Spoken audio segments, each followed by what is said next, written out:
Hail and well met and welcome once again to Severed Threads Notes from the Black Ballad. Very happy to have you here. If this is your first time, then welcome. If you've been watching us, then welcome back. I am Medium, also known as Sean, and this is my gallant crew of incredible role players and D&D dice rollers. And we are going to play our session for your amusement and amazement. But first, I must extend my gratitude to the writers of this module, STForge. They have written the Black Ballad, this fantastic module that takes place in the afterlife, a high-level romp going from levels 10 to who knows how high. I would also like to extend my thanks to Diamorte, who are responsible for the music that you're listening to right now. Drake, great stuff. We really appreciate it, and I hope you all do as well. And if you are enjoying the art that you are watching on our little slideshow here, that is from Kai. We've said thank you to her many times.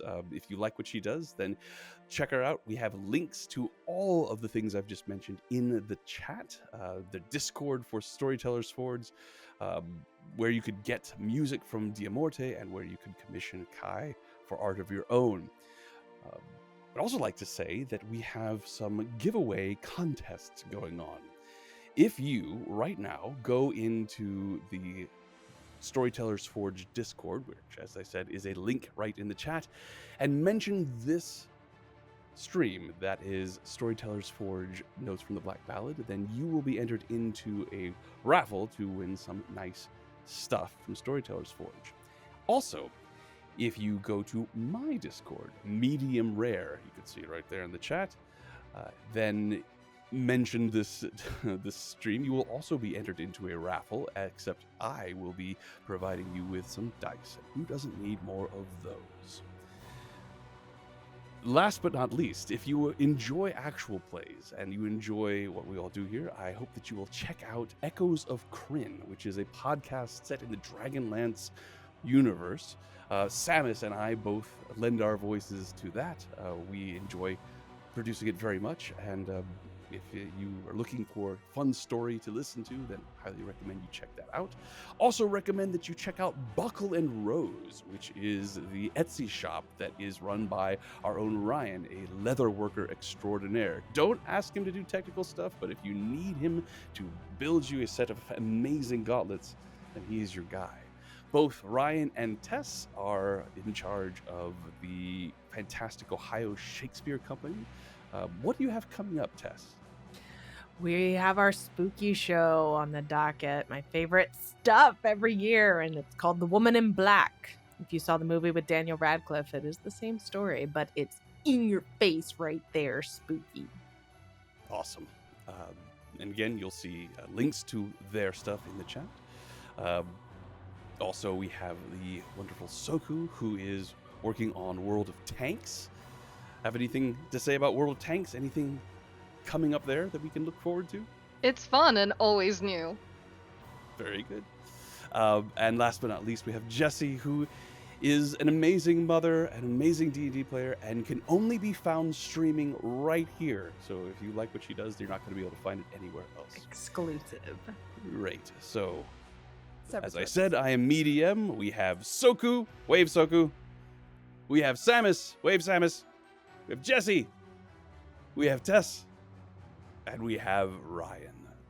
And we have Severed Threads. I think it is time, without any further ado, to begin. So, my friends, I extend my hand, inviting you to step with me into fantasy. Release your hold on that which you know to be true, and let imagination rule for the next few hours. Last time, the adventurers, having found themselves dead and in a place called the Sunless Crossing, a strange land full of ashen skies, purple vortexes, and skeletal guardians. They traveled around discovering just what the nature of this place was. What is the nature of the state they currently find themselves in? They have visited a place called a Grove of Atonement, the Atonement Grove, to speak with their true selves, and On their way to the now visible city of Nox Valar on a plateau in the distance, they have stopped at a place called Junction, which is an enormous inn, 6 stories tall. As they arrived, their guide, their shepherd, Johann Marrow, told them that there should be guardians keeping watch, gargoyles that observe and make sure that the Ashen Plains are safe. Not present at the moment, but the group moved into the junction, began to enjoy the hospitality of Quella, the owner and operator of the junction, discovering that they could still drink and eat and enjoy those things, even though apparently they didn't need to. Asked some more questions about the nature of where they were. Spent some time coming to grips with various revelations that they had while speaking to their true selves, when the door burst open and in collapsed a gargoyle who gave them warning of a horde of undead that was on their way. Quella immediately raised a force field, although it would not last. She contacted 2 individuals, letting them know that the junction was under attack, someone she referred to as a sovereign and the arbiter. The sovereign recognized that the people, these adventurers who were with Quella, would be able to help defend the junction and said to open the vault. The group went into the vault and chose powerful magic items and weapons to aid them in the protection of the junction, and then proceeded to deal with this horde of undead, these crimson-bodied wraith and white-like creatures. You could see all of their muscles and viscera exposed. They occasionally expelled gouts of necrotic blood, doing tremendous amounts of damage. It became very clear right away that this was a very difficult fight. There were far too many for the adventurers to handle, and indeed, one of their own, Dusk, collapsed to the ground, felled by these crimson whites. And when she hit the ground, rather than lie there and have a chance to be brought back to life as she would have experienced in the world of the living, she turned to ash along with all of her possessions, except the magic items that she had gotten in the vault. The effect of this was extremely powerful and sobering to the group. However, before they had much time to absorb it, both the Sovereign, Ashlyn, and the Arbiter, Valen the Jade, arrived, laying waste to the remaining enemies. There was a moment for a brief comment about gratitude for the help that had just been rendered, before the air was split with a tearing sound and more disgusting creatures began to emerge from rifts in the very air themselves.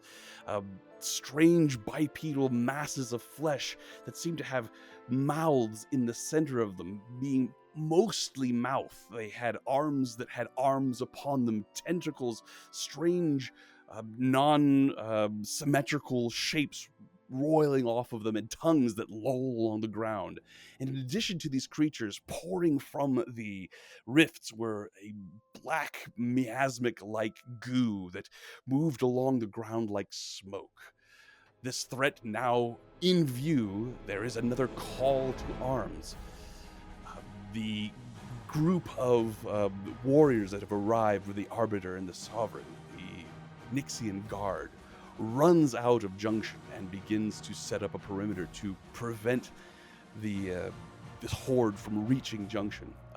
Valen the Jade turns to you all and says, "Remain here unless the need outside is dire.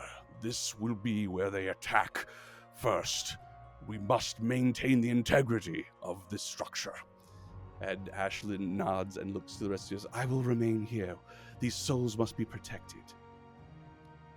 I'll give you both all a brief moment for comment or questions before we roll initiative again. Holy shit. Can we... Dawn is Good. literally just where her sister turned to ash and is just like kneeling on the ground there, just speechless right now. Johann Marrow comes running up to you and grabs your hand and says, come on now, she'll be back. But we need to make sure she has a place to come back to." I'll come up behind you. And I know you're upset. Do we have a plan? She would want you to fight. Do we have a Oh, I'm plan? going to fight. Kill Jack, things. shut up. Of course Jack. we don't have a plan. Okay, good. So plan it's is just to kill business as things. usual then. Yeah. Kill things. Right. Kill everything. Ashlyn, her red hair still obscured by this glow that is around her, glowing from her eyes, glowing out from her hands. She barely seems to touch the ground as she moves into Junction. As she does, she points at one of these large construct-like Nixian guards and says, "You, come." And this guard comes in to join you all in defending the interior of Junction. And Soku, since Dusk is no longer with us, I would be very happy if you would play this particular creature. Yay. Yeah. I think with no further ado, That's the DM. we're going so to. sorry you died. So Yeah. sad. Well, Here's my consolation prize. Yeah. She is dead. Well, she's got to do something to just sit there. I could cheer you on, I suppose. Yeah, right. Go team. Here in the middle, glowing with power, is Ashlyn the Sovereign. Nice. You can see the rest of the group. You see Johan here. You can see Quella here, both standing ready to guard. Don't have them on this map, but assume that in the central area here, gathered close to where the fire is, are all of the other souls that you encountered in here, the group of robed individuals that all seem to be experiencing the afterlife the same as you all, although they are not nearly as well equipped as you all are. Can everybody see? I can. Yes. And then, Sean, are all of these lovely little icons over? These are all the bad guys. I'm Indeed. blind. There we go. Lovely, lovely. Yes, the bad guys indeed. Ew. These Oh things. God! Oh, I hate it. Yeah, I'm Hate glad you hate it. That's the whole point. Let's Whoa. roll initiative. Get that off my screen. It's like How dare you, demonic sir? Barney. You are gross. No, I don't want to visual search that. Fuck off. All right.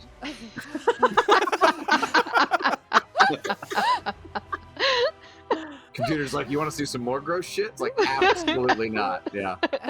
I bid you Absolutely, I do. good day, sir. Soku, if you alt double click on this large Nixian guard that's Uh-huh. in the middle here, you should be able to have access to all of its abilities and all of that. I found it in the journal. Oh, my Oh, that'll work too. Have you rolled initiative, everyone? I am Yes. clicking. I see. And I it see is the Nixian giving guard. I the see Dawn. I see Niall. I see Jack. Spinning wheel Win. of death. Spinning wheel of death. Spinning One wheel moment. of death. There we go. Always a good start. There you are. Wow, All right. 14 is a popular number. It is. Yes, indeed. Let's find out in dexterity scores. Jack, what's your dex?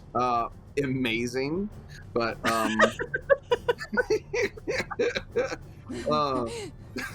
Looking on for an something a bit more alternate scale. specific, but That's on an alternate scale. I was gonna say how what else did you expect from me? It's pronounced Dax.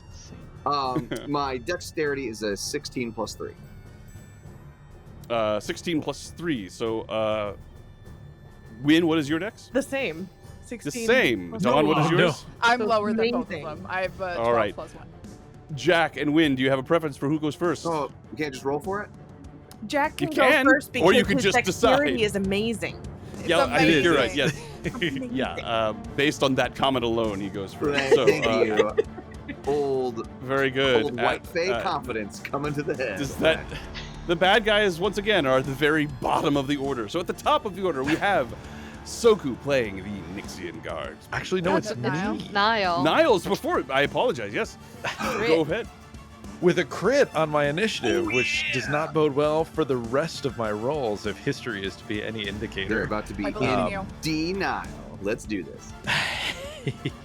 Okay, I see 4 of those monstrosities at this choke point in the door. Indeed, So I'm they are going to coming in run- through the door. They're coming in. They seem to be ripping holes in reality and appearing in the junction itself. All right. Well, in an effort to deter them from running into the center, I am going to move down directly in front of them, and I'm going to say, let's play a guessing game, shall we? And I'm going to cast Mirror Image. All right, mirror image. So my body is going to briefly become incorporeal. I'm going to turn into a puff of black smoke, And when they remanifest, there are going to be 4 of me standing in the doorway, preventing their exit. Or at least that's my intent. Very cool. So, as you are looking at these creatures, you can hear and see more of these voids ripping. Like, it sounds like canvas, something massive just ripping in the fabric of this place. And then it echoes all over the place. Very violent rip. And then these cracks of utter darkness appearing. There is nothing beyond these cracks. You just see void. It is black, and it's nothing to be seen beyond it except these creatures that are pouring out of it, and then also this miasma that is flowing out as well and moving across the floor here. It seems to be moving towards you as well. Great. Awesome. So you have rolled your mirror image. So you have mirror image up.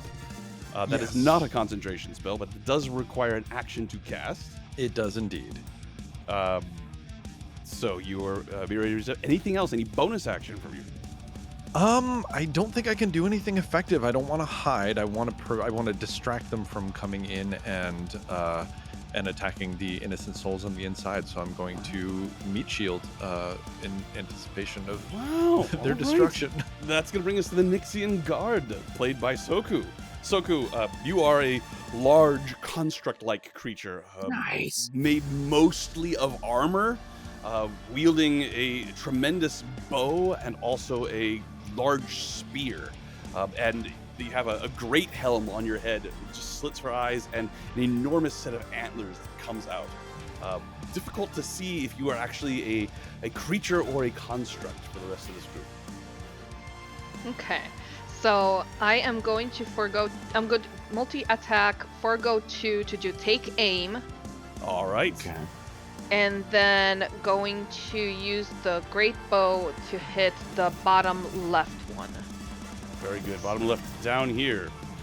Very good. So this bow is enormous, almost as tall as this creature that is defending you all. So it got an 8-foot tall bow. It creates a massive, sounds like a tree bending in a storm. As it draws back slowly, takes careful aim and releases a thunderous shot. It's the size of a small sapling that goes shooting across the small space towards this Void Ravager. Roll your attack. I rolled a 14. A 14 unfortunately does not hit as this bolt goes through, splits the wall of the junction completely and passes out somewhere into the battle beyond. So we're trying to save the junction, right? That was the plan. You beat me to it. Yeah. Such a shit. I can't be reasoned with. I'm a construct. Well, So, I right, be a so little more you- constructive, but all right. You used take aim, which did take away 2 of your attacks. You have just the one. You've made it. Any movement for you? I'm going to stay where I am.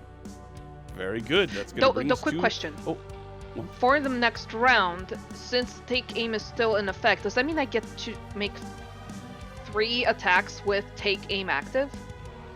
let's double check here. You use take aim until the end of your next turn.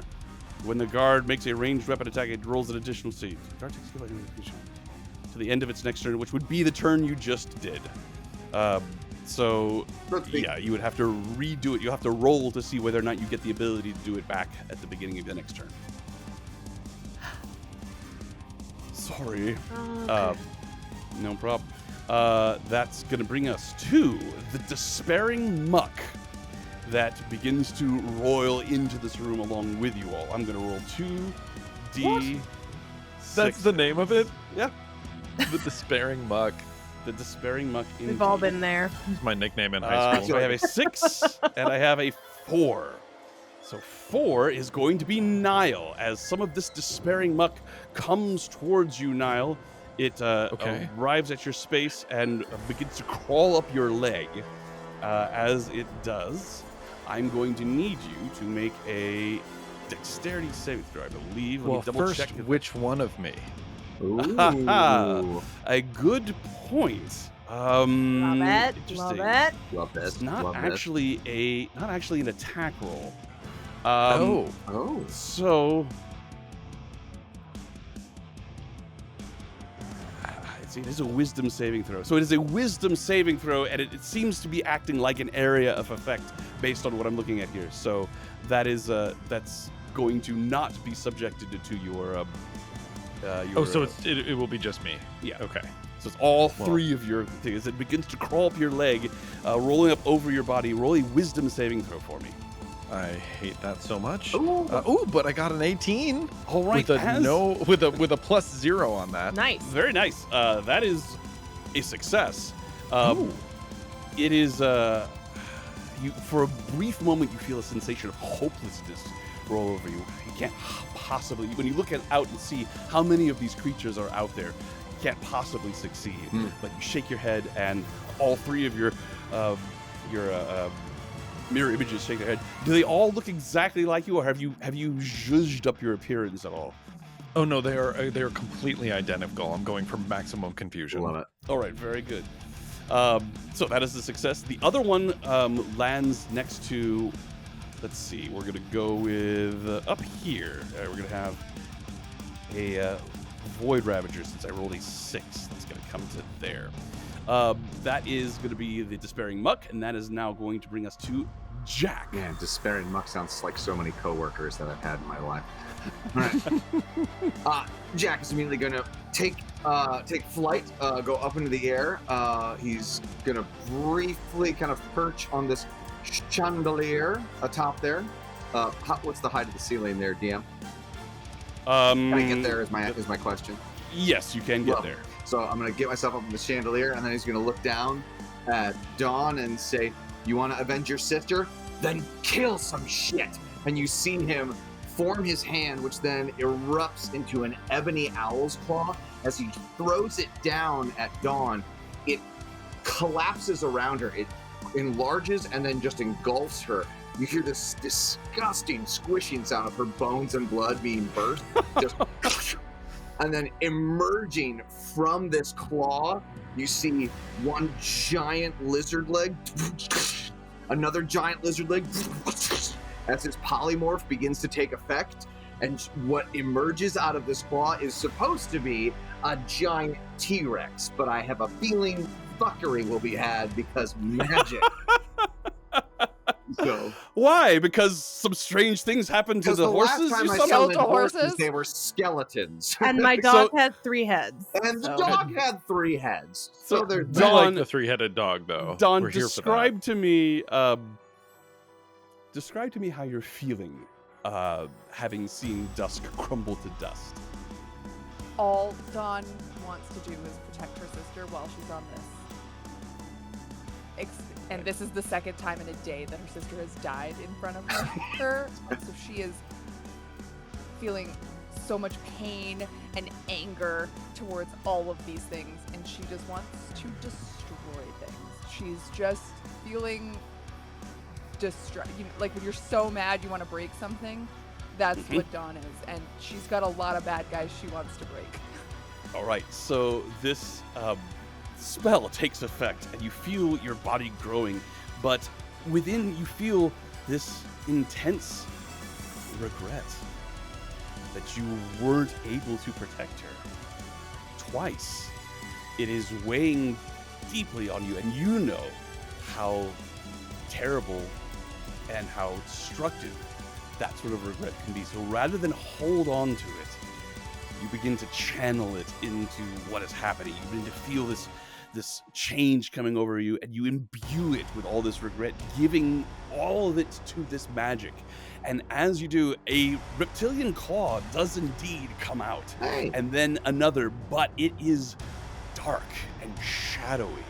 And as this conglomeration of flesh rips open, rising up from it is not a T-Rex, but a shadowy dragon, as the wings stretch out and create a shadow over the entire interior of this inn. As a huge dragon, a T-Rex is a huge creature, correct? I believe so, yes. All right. It should be if it is not. I mean, Jurassic Park and- makes it clear it is. Yes. yeah. And Jeez. the shadow dragon appears, and as it moves, it looks like smoke. You could see light through it, but you get the stats there. We'll go ahead and call this a young. Yeah, we'll call this a young shadow dragon. So dope. you are now a shadow dragon, Dawn. Okay. And Jack, you are concentrating on that I polymorph. am become death. Jack, what in the nine hells? Oh, I'm So not done I yet. am become death.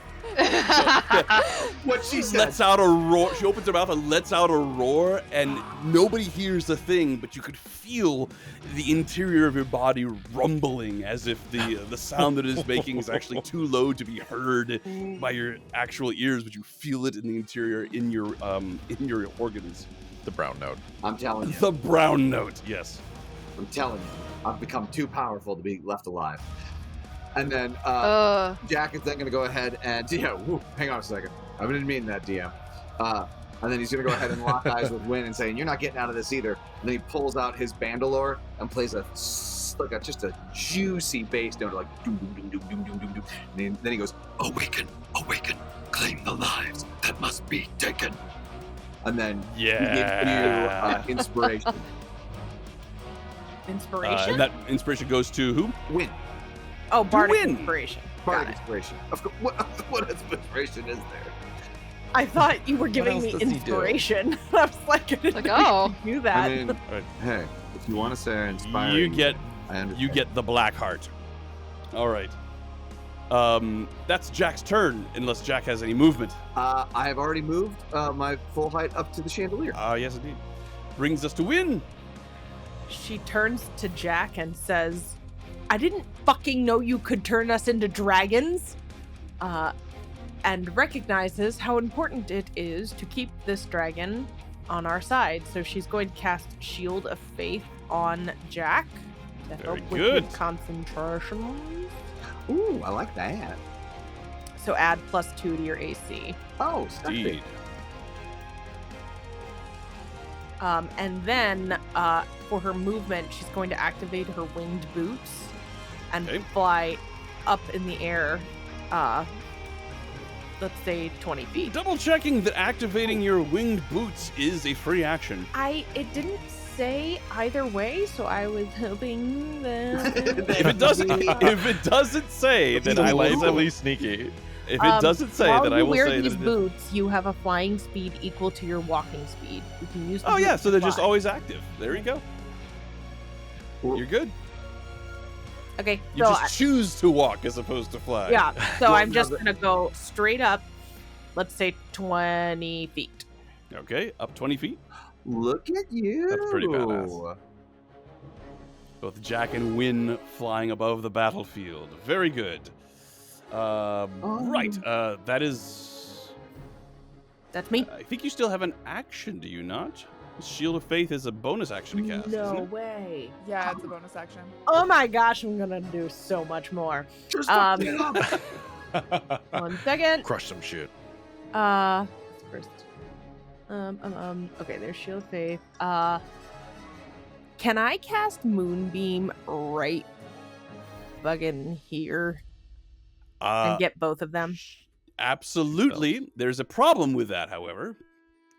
It rhymes with perspiration. Concentration? Yes. Oh, Dehydration. is a Shield of Faith our concentration Yes. spell? Okay. Use the moonbeam. But that would Hit be something such a with a stick. waste of concentration. It's to a give... bonus action. You fine. No, I'm gonna lose the spell I just cast on you. Which is more important? Not Killing losing my shit? whole action. I don't know. other You things have I a can do. you have a You have a Somebody bonus. do +3. something. You have Um, a stick. Hit something. yeah, I'm going to. I'm sorry, Sean. Am I allowed to save that movement? I did not know I had more. Of action. course, you may save the movement. Great. So I'm gonna use my Sunblade and go over and hit this piece of shit. Sunblade. All right. Sunblade. So Yep. Wynn activates her Sunblade, and that instead of sort of apparating into air, almost looks like it's like if it were, instead of diffusing, it's infusing itself into being and almost like a icy crackle. But this is the first time she's done it down here, so I'm not sure how it looks. Ooh. It doesn't look so much like the sun. It actually brings with it almost the similar purple lightning-like quality that you see out in the void. Nice. Nice. I was hoping for like a Mandalorian dark blade effect, where it was just like. I think that's kind of what he's Dark saying. saber. Yeah. Maybe a little more purpley. Yeah. Purpley. So, just for shits and giggles, I'm gonna fly over there Okay. because I can, and we're gonna hit with the Sunblade. That Go for is now purple lightning. Yeah. 16 to hit. 16 is a hit. Yes. Nice. Come on. Wanna see you fuck shit up with purple lightning. Purple lightning. It's not undead, is it? Or is it? Does not appear to be reacting to the Sunblade as an undead would. Boo. All right, so 15 damage, and then I'm 15 just gonna damage. do it again. Yeah, you are. 10 Oh. to hit. It's actually a natural 1. Yeah. So it You do the have an inspiration? No, natural one Natural always one. Oh, Natural misses. natural one. one. Sorry. the first blow cut through the part of the creature, and it lurches to the side in a way you weren't expect, so the return swing misses it completely. That is your bonus action, your move, and your action. Your turn is done. Thank you. Dawn the Shadow Dragon. Oh yeah. Can we henceforth call it Dawnbreaker? Is that? I'm just throwing out names. Throwing out names. Fuck shit up. Go. I'm fucking pissed, and I am gonna, from where I'm standing right here, I got a perfect 30-foot cone Oh, shadow no! grab Yeah. on this little group of fuckers over in the top corner. And Oh my I'm goodness. going to just take inhale and just release a shadowy breath out at all of these guys. And I have to Again, there is this rumble. You feel the sound. You don't hear it as a lack of light and energy roils over these creatures. What am I rolling on their behalf? Dex saving throw 18. All right. Oh my god. 1, 2, This is 3. so much cooler than a T-Rex. And it's a All right. 16d6 damage. So I have actually managed to succeed on 2 of those saving throws, but the other one failed hard. Okay, So it's how much damage? 48. 48 points of damage. One of these creatures completely enveloped. It's necrotic damage, correct? It is, auto fail to take. I'm assuming it's necrotic damage. I would Can't imagine. The dragon exhales shadowy fire. Yeah, it is necrotic. Yeah, necrotic Yeah. damage, yeah. Alright. And if they die, if one of them dies, they actually come back as a corpse that I can. That We'll is see on about my that. side. Apparently. We'll see about that. In The, honor of your sister. That is amazing. She would love that. The- She would love the- that. The shadowy breath roils around these creatures. 2 of them manage to escape from it. The third one is enveloped in it and lets out a screaming gurgle. It comes back, and as it stands back up, you see almost all of its tentacles are withered and desiccated. You can see right through it. The mouth is barely able to open. It sort of shivers. Looks like it is barely able to stand. Okay. That is your action, Dawn the Shadow Dragon. That is my action. I'm going to, I think, move towards them All right. a little bit. Love that.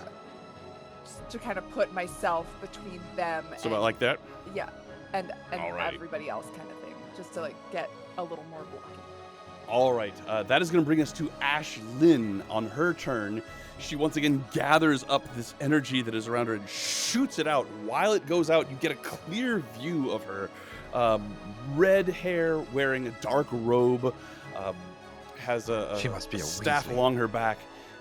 The light shoots out, and she reaches out to one of these rifts, and with a concentration of will, the light overwhelms the black shadow and seals the rift up as she squeezes her hand. That is going to bring us to the Void Ravagers. Because one of these Void Ravagers was where some of this despairing muck came up, it actually is going to use its turn, and it is going to... I do believe it has to sacrifice something for this. Yes. So the one that is extremely hurt is going to sacrifice half of its hit points, and half of one is still just one as it reaches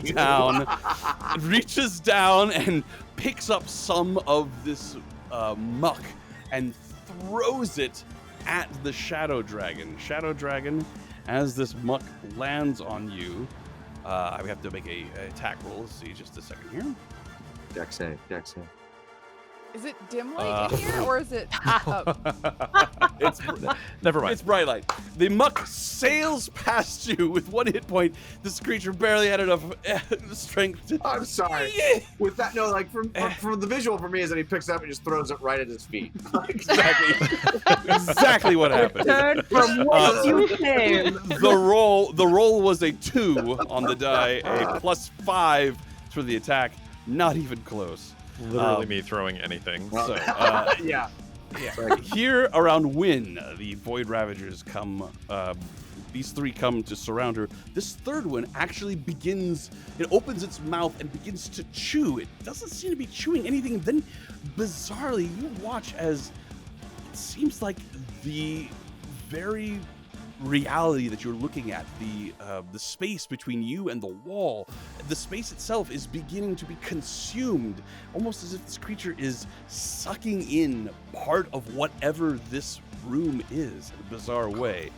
God, I hate that. Ashlyn looks at that and her eyes widen in alarm as she realizes that these creatures are feeding on absolutely everything, including the nature of the Sunless Crossing itself. So first of all, I'm going to have 3 bites on Wynn.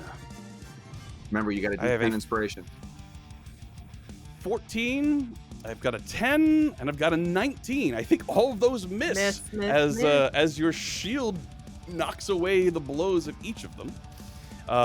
The 3 that have just been blasted by the Shadow Dragon come forward. The one that is hurt the most stays back and actually sends forth a tentacle at you from its tongue, and it is going to lash out with a 19 to try and hit the Shadow Dragon. That will hit the Shadow Dragon. Will it? All right. It's going to be 12 points of piercing damage and 2 points of acid damage.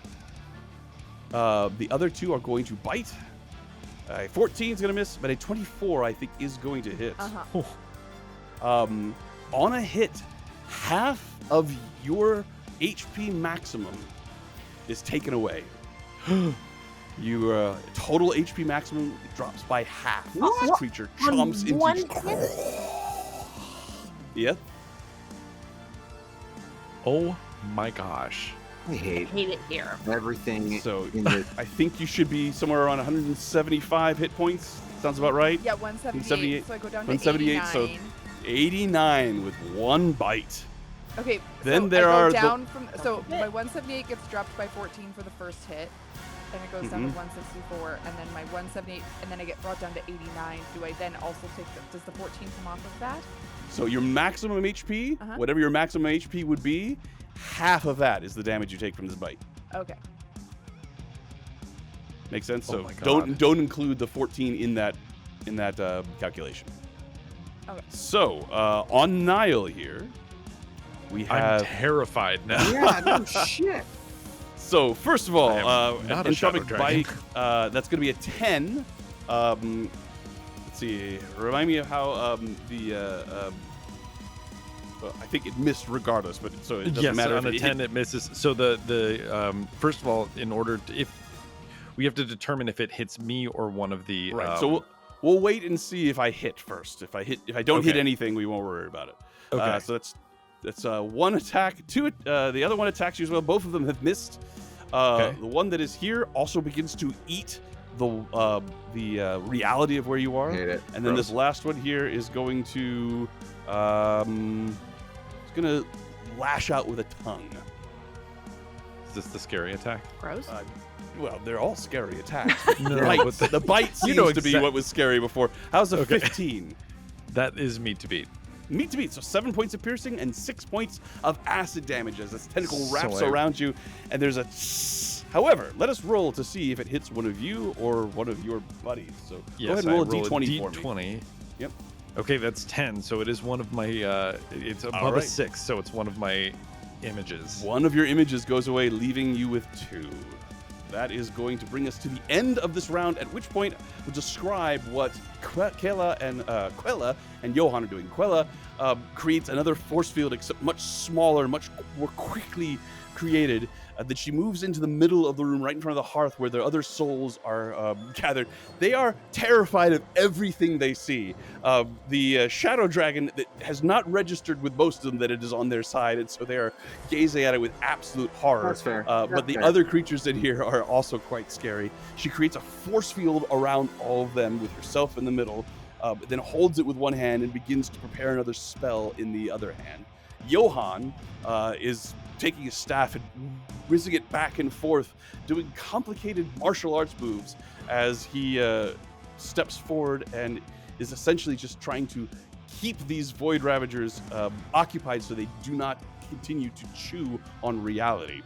That is what they're doing. That's going to bring us to the top of the order with Niall. Oh God. Okay.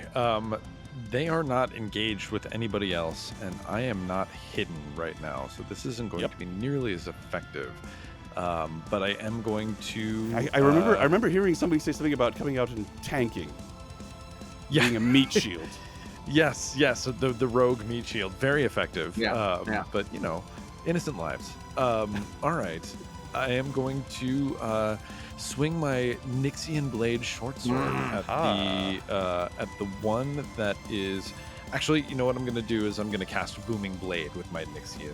All right. Short sword. You definitely can do that. And so, did it go? Let's try that again. Well, That is a I had a crit. natural 20 has just showed up, so that went. So here's a question. What's your question? Hypothetically, if I have mirror image up, are they technically engaged with more than one person? That's an interesting question. I'm going to say no. You pronounced yes wrong. Oh, that's so sad. That's so sad. Okay, that sneak attack damage would have been Epic. absolutely glorious, but no, it's. But you did say you did cast Booming Blade, so I you'll did get to cast double Booming that. Blade. All right, so so 10 points for the. Correct. Oh, my heart, Sean. And However, another. as your weapon strikes this creature, it glows and lets out a. These creatures appear to be aberrations. As such, they will take the damage extra from the Nixian blade, Hooray! which you also get to double. Nice. Okay, so hell that's yes. a total of 27 damage, I think. Let's see. I see 10 from the actual hit. Did the you say that's D8 doubled? The D8 is double. So no 10. You got the actual hit 10. You have to see a 3 and a 4 from the Booming Blade, and then I need Okay. another. It's D8 on the Nixian blade, correct? Oh, okay. Yeah. The extra force damage. So another 2d8 from that. So there's 1, and there's 2. So there's 9, Okay. 12, 16, 26. plus 10, 26 points of damage from that hit. Can you ping the one that you're hitting? Damn. I'm gonna do the one directly in front of me. Mhm. Very good. 26 points And- of damage. I am going to bonus action. Oh, I don't want to draw the attacks. No, I'm just gonna stay put. All right, that and is wait for Niall's them to come turn. forward. That's going to bring us to Nixian Guard. You got it. That's all good. Nixian Guard. Okay. I apologize. I'm having some major eye problems here, so excuse me while I rub them. Oh no. Is the recharge roll for take aim, is that a free action? Yeah, you just roll a d6. If you don't roll a 5 or a 6, then you get it back. Boo. Okay. All right, so take aim is not available to you this round. Boo. I am going to take aim at. Well, not take aim. I'm sorry. The skill is called take aim. I am going to point my uncapitalized bow. take aim. Yes, I got you, lowercase take aim at the bottom left one again. No Okay, copyright. got it. I like it. I like it. Okay, so that's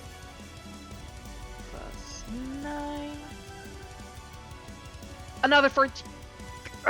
Okay. 14 just misses. I'm sorry, Nixian Guard. That's one attack. You have 2 more. Okay. Hey, nat 20. There you go. And natural 20 will hit. Hell yeah. So it is going to be the great bow. The great bow, so that's going to be, wow, 68 plus 5, please. 68 plus 5. Jeez. Sorry, 6d8. Well, it would be 3d8, but it is a But it's a crit. natural 20. Okay, So, okay. yeah. 68 plus Plus 5. Oh my god. Look at all those Oh. ones. Oh, that's so sad. They're all in the lower half. That's disappointing. Well, However, okay, now, still a plus significant hit. The bolt flies forward, catches the Void Ravager on not the center mass, and its mouth opens and it crunches down on the bolt and seems to consume it into its mouth, along with a little bit of the reality around it. One more attack. Okay. Another crit. Come on. 20 plus 9. 17. 17 is going to hit. Yay! Yeah. Great bow. So, 16 points of piercing as it strikes once again. It's very hard to see where a vulnerable spot on these creatures to be. It strikes, a tentacle wraps around it, crushes it, and then consumes it as well. A blackish, very similar to the despairing muck, actually, fluid begins to roll out of it and joins the mass that is at the feet of Niall. Gross. Hit it. Yes. Anything else, Nixian Guard? That is it. I am going to keep walloping at that one until it's gone. All right, I'm going to roll a d6. It's going to be a 3. That is... Who's 3? Dawn, are you 3? You are 3. Yes. The despairing muck seems to vanish from the current area where it is and reappears directly under the shadow dragon that is Dawn. And another d6. 4. 4 is Niall again. It stays where it is. Sorry, Niall. Rude. So once again, it begins to crawl up all of the legs of your mirror images. Wisdom saving Wisdom throw, save. please. I have to Yes. make a wisdom save too? Yes, Oh you my do. god. Sean, you've played many games with me. I have. You are I'm here. This I'm here to is- testify. This is unprecedented. This is my 3rd crit I will- since we've started No. playing. Samus, I played a Um, game the other day where I could not roll above a 5. So Yeah. Mhm. Question: do I still have?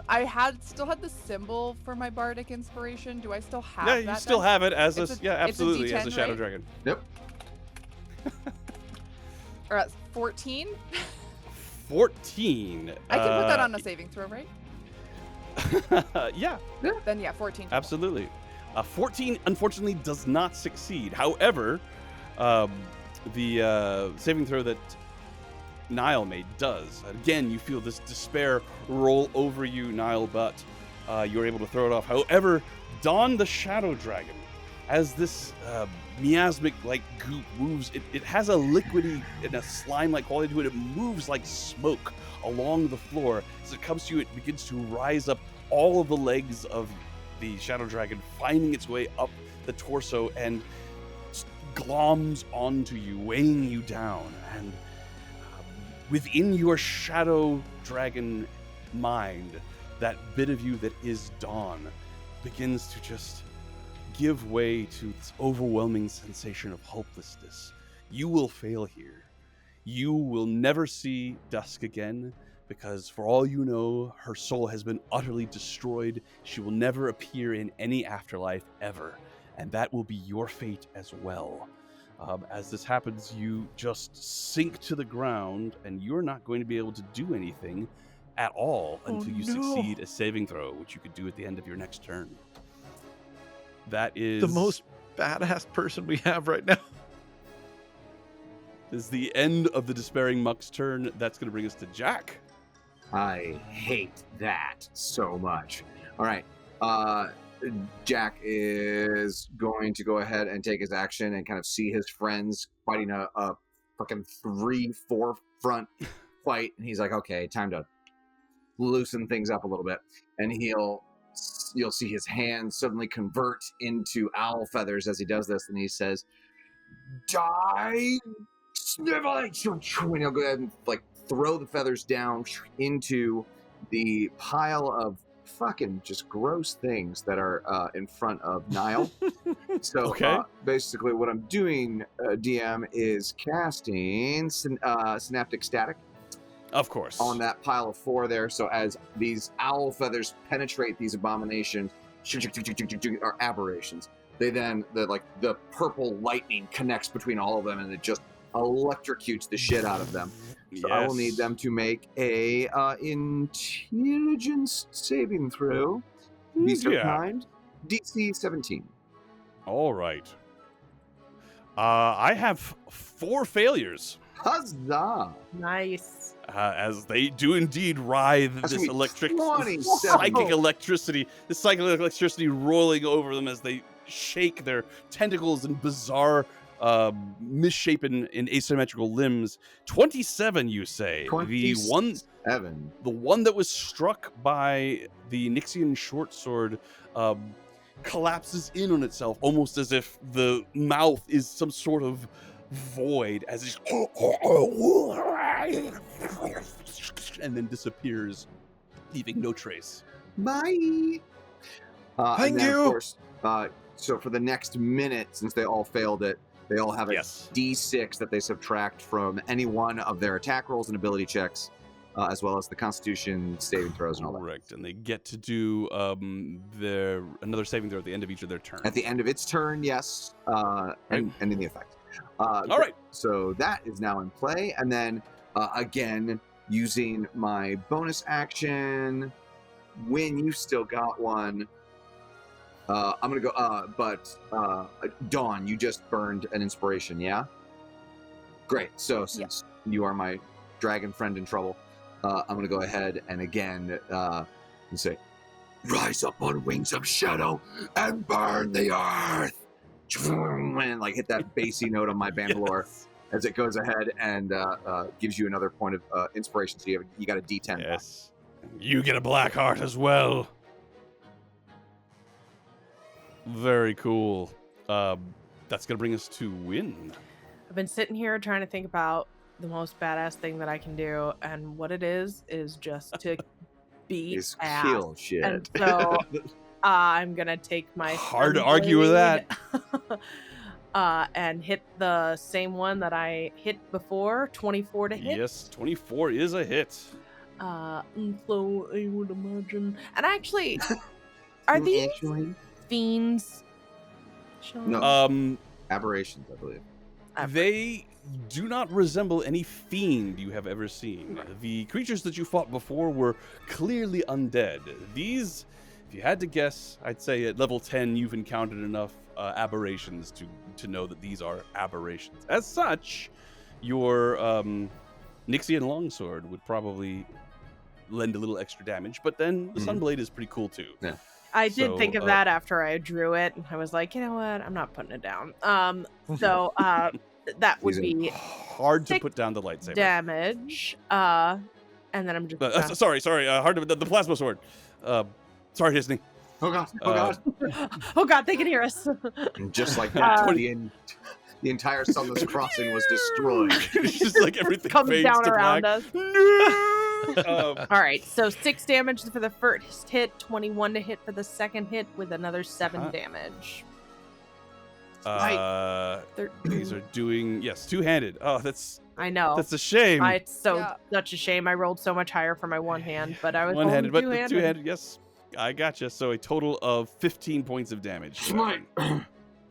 I can't. I don't have it left. You're Damn. out. No more smites. Yeah, all of them Oh. spent we at were the. we were doing a lot I've at been the last fight. smoting quite a Uh-huh. bit. Yeah, I have been smitten. All right, that's Win's action. Anything else for you, Win? Is this still up, I guess? It's still up, yes. Oh, It looks, that's all I it can looks do. wounded. Alrighty, that's gonna bring us to Dawn. Dawn, all you want to do is roll over and let these creatures eat you. I'm a There's no depressed point dragon. in anything else. Oh. I'm doing that like kind of vibe Aw. noise that sad puppies make. But I suppose at the end of my turn I will roll another wisdom save. Another wisdom save indeed. Sure. 1d10. So sorry. 16? 16, still not enough. Ah! I apologize. So sorry. It's all you want to do is just die. However, at the end of your turn, brings us to Ashlyn. Ashlyn reaches out, looks like she's getting ready to close another void, but she looks and sees what's happening to you, and instead she takes the energy jutsu sending towards the void and sends it towards you, and with a blast of light, just blasts this despairing muck right off of you like a wind that blows it off of you, and as it does, your spirit returns, and you are going to be fine for your next turn. I'm gonna learn Whew. that trick. That's going Right. to bring us to the Void Ravagers that are going to not be able to attack you at advantage, since all you want to do is let them eat you. See here. I'm going to have an entropic bite upon the Shadow Dragon. A dirty 20 is going to hit. So once again, your maximum HP, you take half of your maximum HP in damage. Okay. And that actually becomes your new max. So, is your All this what is math your is hurting maximum? my I'm head. now at 37. Yeah.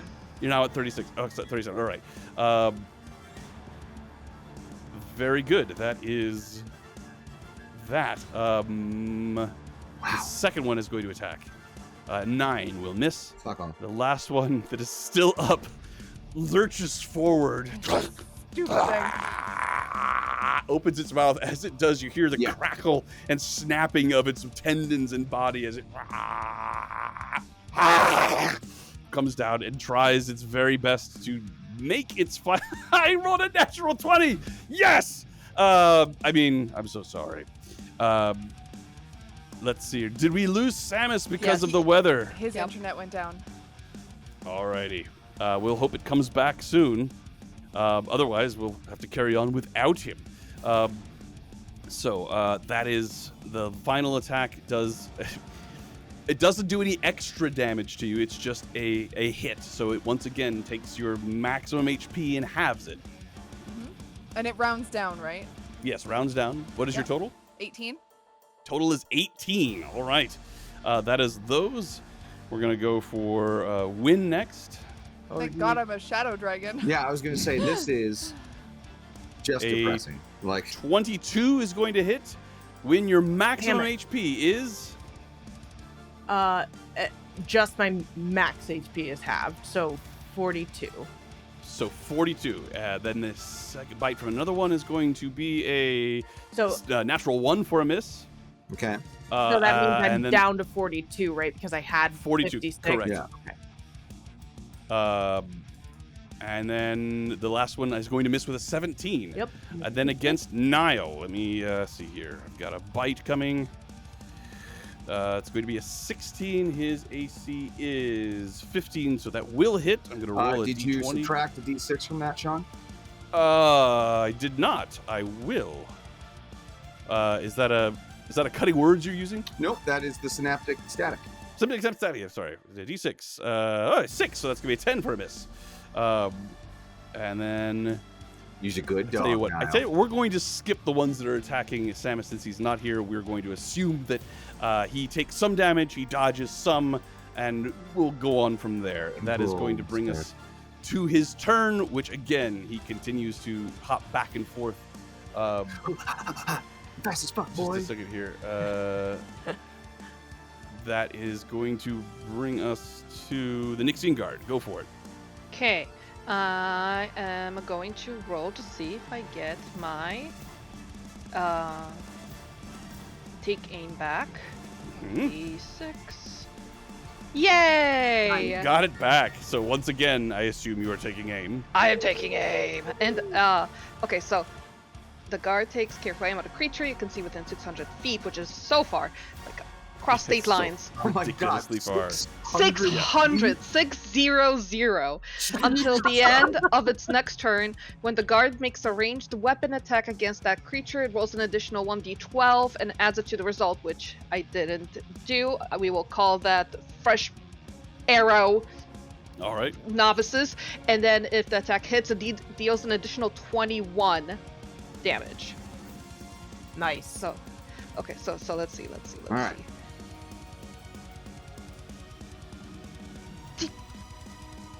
Oh my god. Oh. You're cursed. I'm afraid, once again, the massive line of the bow is pulled back with it. Big mad.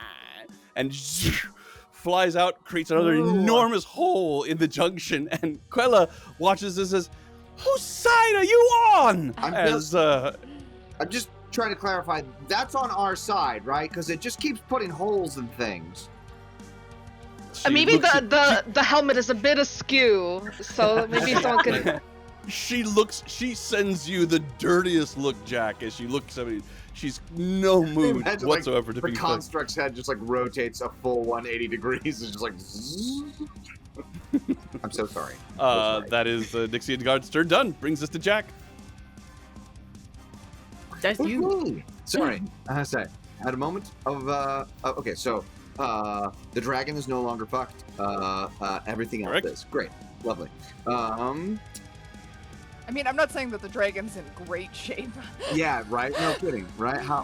What's the worst that could happen? Why did you Yeah. say that? Oh, I'm so sorry. I apologize. Oh no, the DM's smirking. I know, right? It's just my permanent. It's my permanent look now. Yeah. I don't have a poker Resting face. smirk face. Yeah, All I have is just my face, my smirk of enjoyment. Yeah, right. I'm just having a great time killing my friends, playing with my friends. Okay, I will at the Yay!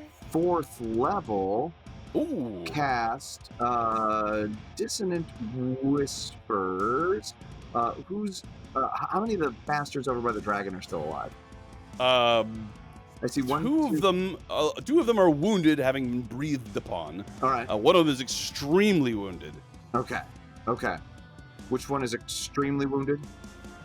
The one that is the furthest away. All right. So the one that is the most extremely wounded, I will go ahead then and hit it with a level 2 Dissonant Whispers. So, as Alrighty. you see, the one that's extremely wounded. You're going for that one? ones that are extremely wounded. So, ding, like hit that thrummy bass note, and then as it sends out this whisper of a hum. Within that hum, it begins to distort and sound almost like when you scrape a nail against a violin string. It's just that. As it does that, and it just Like the Joker's music from The Dark Knight Rises. Oh, absolutely! Not the Dark Knight Hans Rises, The Zimmer Dark Knight. all the way. Yeah. And as it does that, he's and then within that shrill scream, the creature hears, "Just lay down and die. Just lay down and die. Just lay down and die."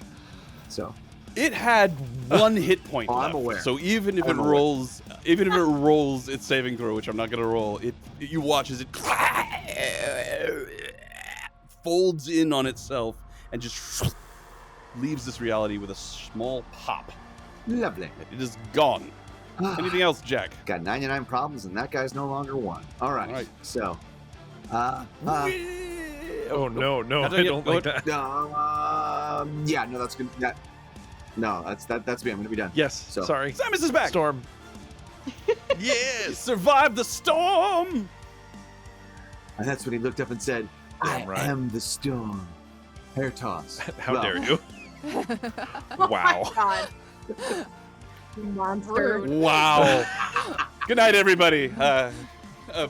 Ryan lost a friend tonight. That Ryan, happened ages ago. But I thought the real treasures were the friendships we learned along the way. Jack, are you gotta be done with careful your or you're turn? going into the backpack. I know, right? Are you done with your turn, Ryan? I'm done. Okay, I'm so good. done. Win. Done with I everything. can't believe I'm still beating the shit out of the same thing, but Yeah. here I go. Kind of rough without their smites. 12's a Ugh. miss. 18. 18 is a hit, however. Better be it. Better be it.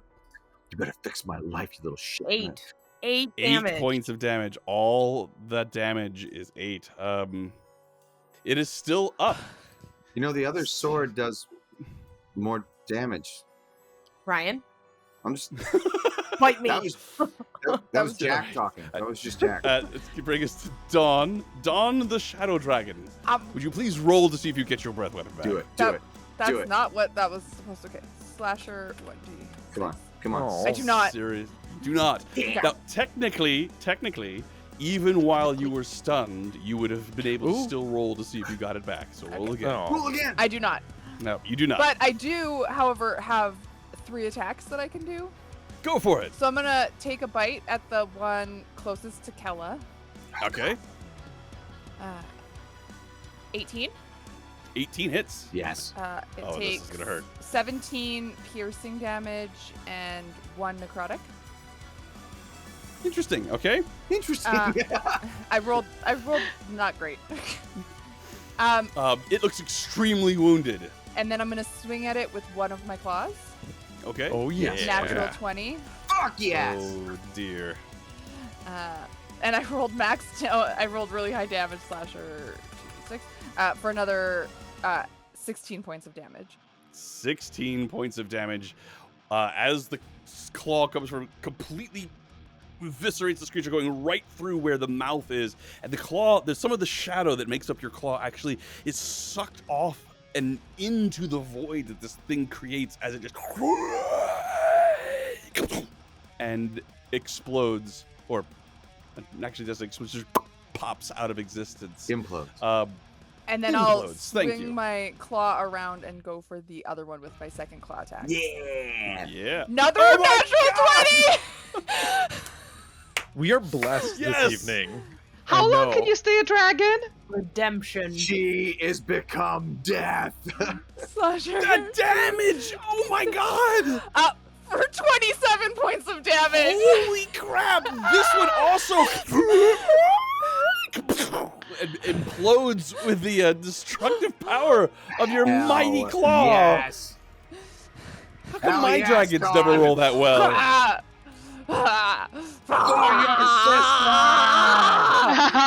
And This dragon behold is the mad. power Big of man. regret.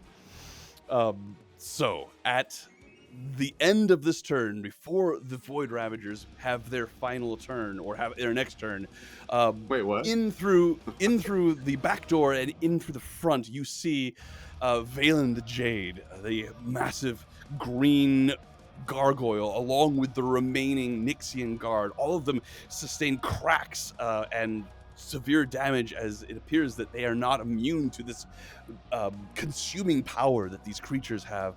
Bursts in, destroy them! And the Nixian guard and Valen the Jade, along with Ashlyn and yourselves, Johan and Kella, manage to lay waste to the remaining Void Ravagers, rolling over them without any difficulty.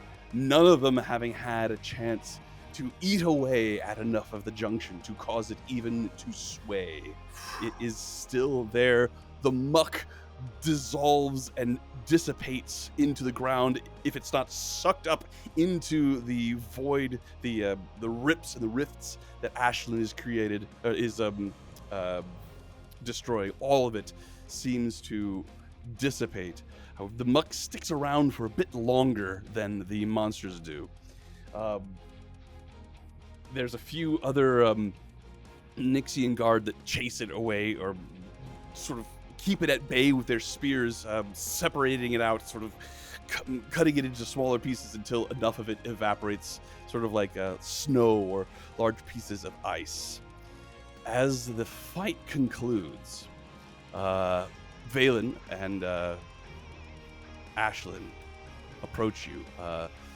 Johann steps forward in front of you all and takes off his hat and rushes to your side. He says, Valen looks at you all, heaving breath, and takes a deep breath and then settles himself. You see his razor sharp wings fold behind him, and he's instantly calm. And he looks at you, looks at Johann and says, are these the newest arrivals in the crossing? Johann nods and replies, we're lucky they got here when they did. Ashlyn looks at you all and says, lucky indeed, especially given all the excitement. Please, keep the items that you chose from the vault as thanks. And Johann bows as the group of you step out of the junction to survey the battlefield. Johann says, that's not even the half of it, my sovereign. I've been seeing strange things out in the Ashen Fields. Things I think probably shouldn't be happening. My newest wards have far more recollection of their death than I'm used to encountering. There were shadow twisters, definitely out of season. Many things that shouldn't be happening. And as he says this, there is a deafening crack of thunder that peals across the sky, rolling across the plains. The massive purple vortex in the sky darkens a bit, and streaks of blue lightning begin to flash throughout the black and purple sky.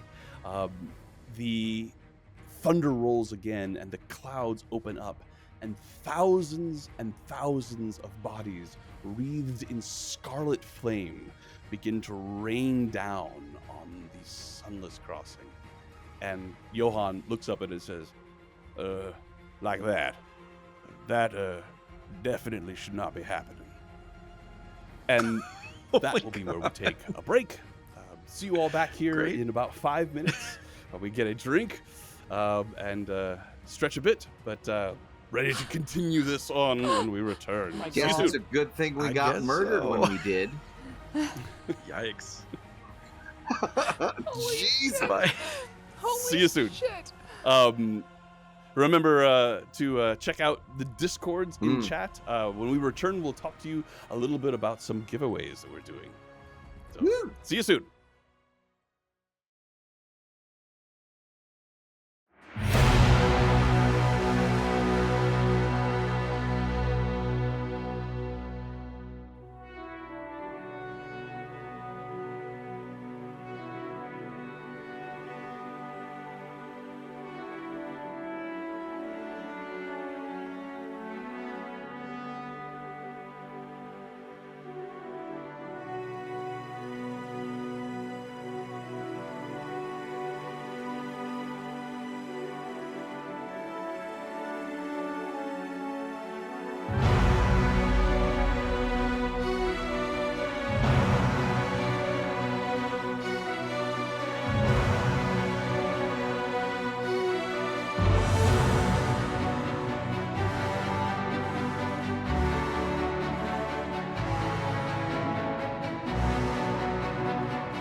And welcome back. If you are just now joining us, welcome. We are Severed Threads, Notes from the Black Ballad, which is a awesome new module written by the incredibly talented folk over at Storyteller's Forge. It takes place in the afterlife, and it is a high-level campaign, which we all know has its own special brand of intensity. We're having a lot of fun with it. If you would like to know more about this module, more about Storyteller's Forge, then you should definitely check them out. Their link to their Discord is in chat. If you like the music that you're hearing, you have Drake and the band Diamorte to thank for that. Again, the two of them, Storyteller's Forge and Diamorte, sponsoring this live stream, and we're very grateful. And if you like the art that you're seeing, then you have the amazing Kai to thank for that. You want to know more about her? Also, link in the chat. If you like to get free stuff, then please head over to Storyteller's Forge Discord right now. Mention this stream, Severed Threads, Tales from the Black Ballad, Notes from the Black Ballad, I should say. Mention the stream, and you will be put into a raffle to win something cool from Storyteller's Forge. If you go to my Discord, medium rare, link in the chat, and mention the stream, then you will be put into a raffle to win some dice. Who doesn't like dice? So, with that out of the way, let us dive back in. Oh, have you been attacked by a cat again? Oh my god. The timing was uncanny. Greatest I reaction. Wow. I was looking at you, and the look of fear on your face. I don't know for sure what's happening behind me when he does that. Oh my god. That was Amazing. uncanny timing. Can you see the shadow of you, like from? I don't That's know the what shadow. he's Attacking doing, the shadow. probably. Yes. Also apparently sponsored by cats. Yes. Cats everywhere. Black cat. Cats. Black cat. So, Jellicle cats, come out to play. wait. Yeah. Take the shot. Sorry, Ryan.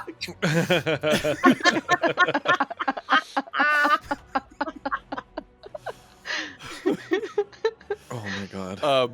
So, the adventurers This is just serious. it is deadly serious. Mhm.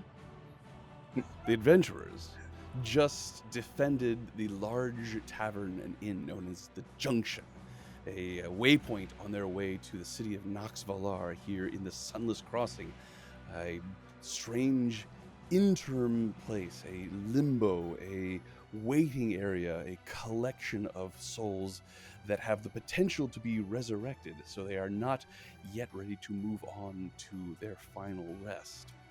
But at this inn, there are a series of attacks. First, undead, which claimed the life of Dusk, Dawn's sister, when she was felled with a mortal blow. Rather than have a chance to resurrect her or to revivify her, her body immediately turned to ash.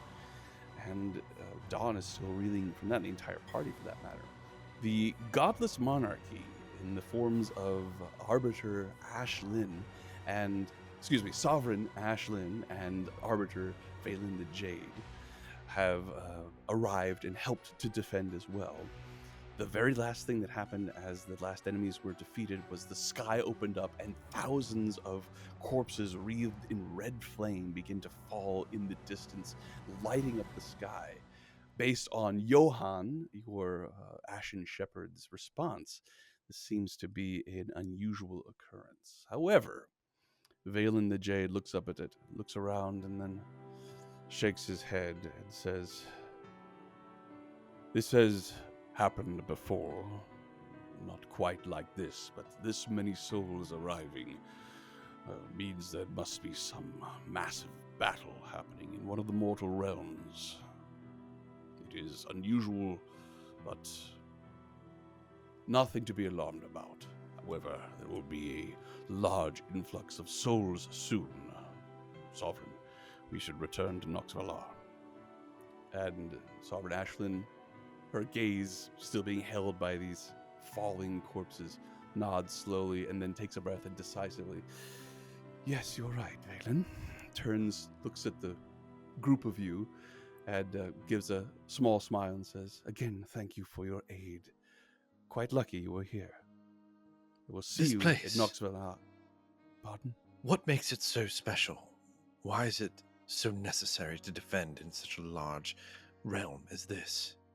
This place in particular, the Junction. Yes.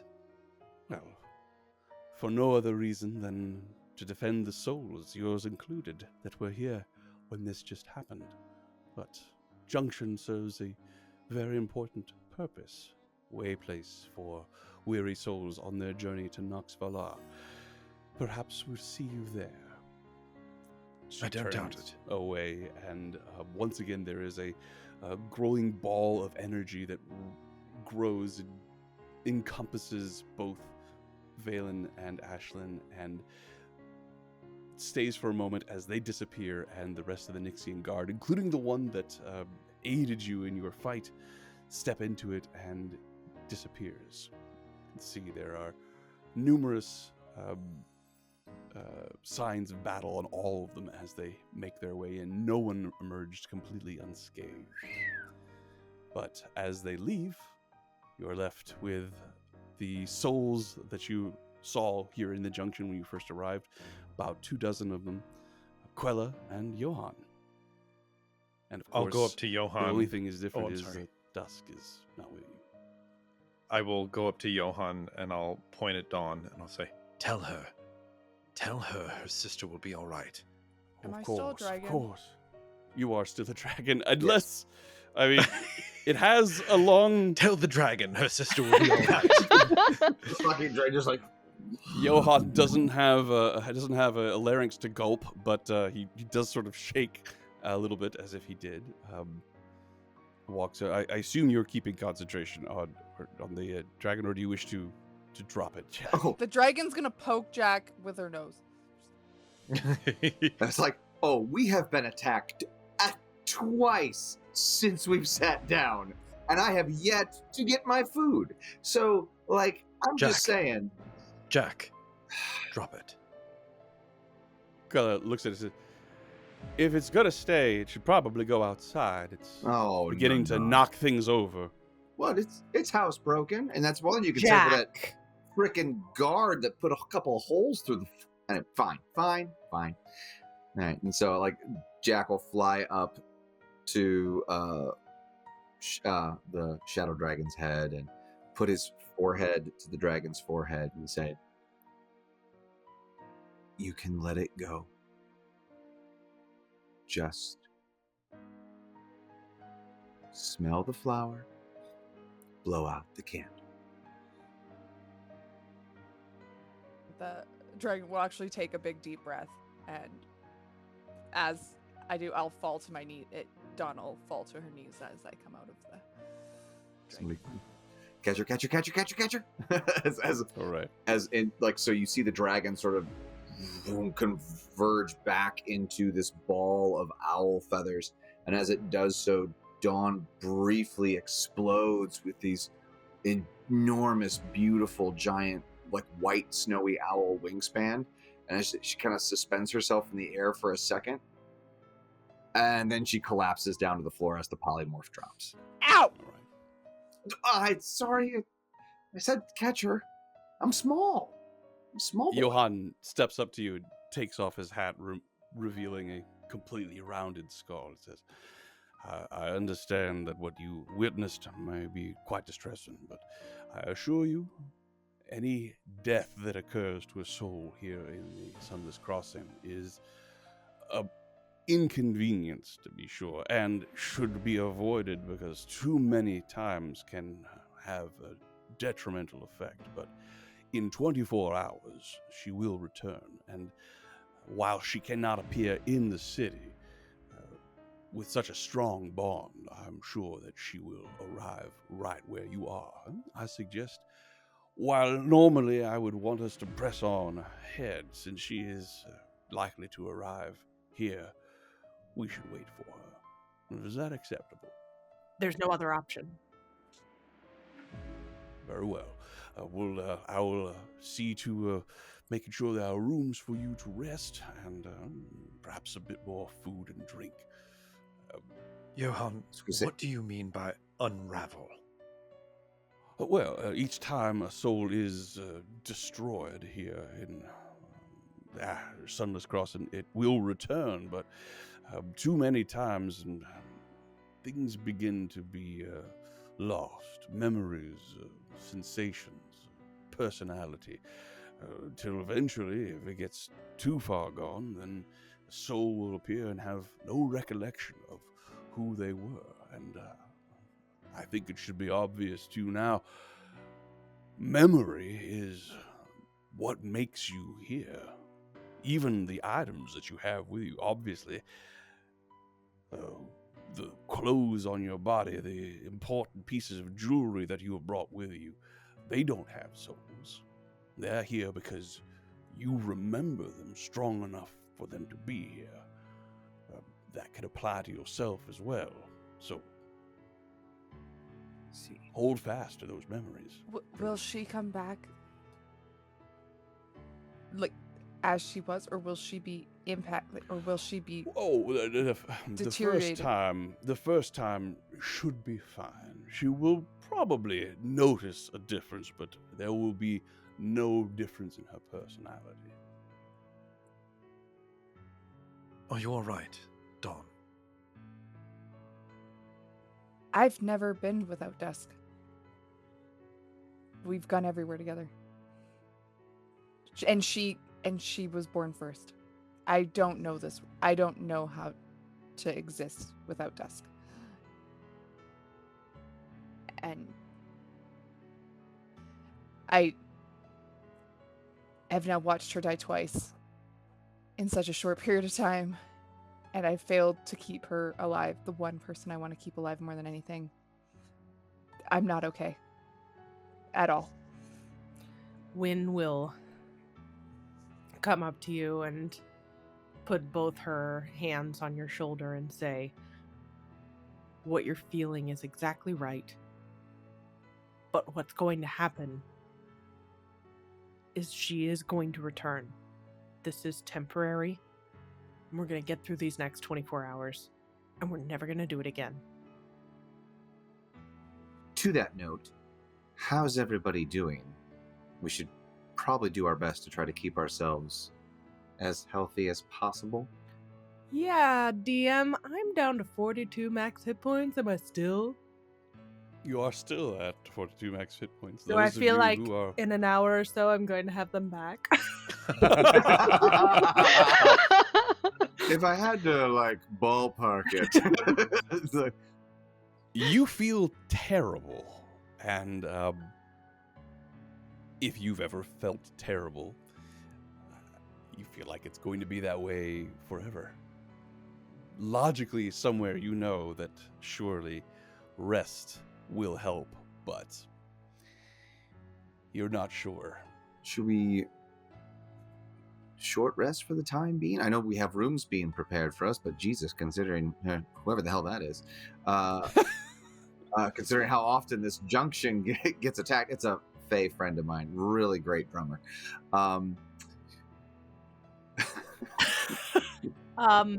I could use a long rest. I was very disappointed in my effectiveness in the last fight. Well, look, I'm not looking for your commentary. and yet you have it. I think we could all use a rest. I'm actually feeling pretty great, but yeah, sure, yeah. Oh, everybody, yeah.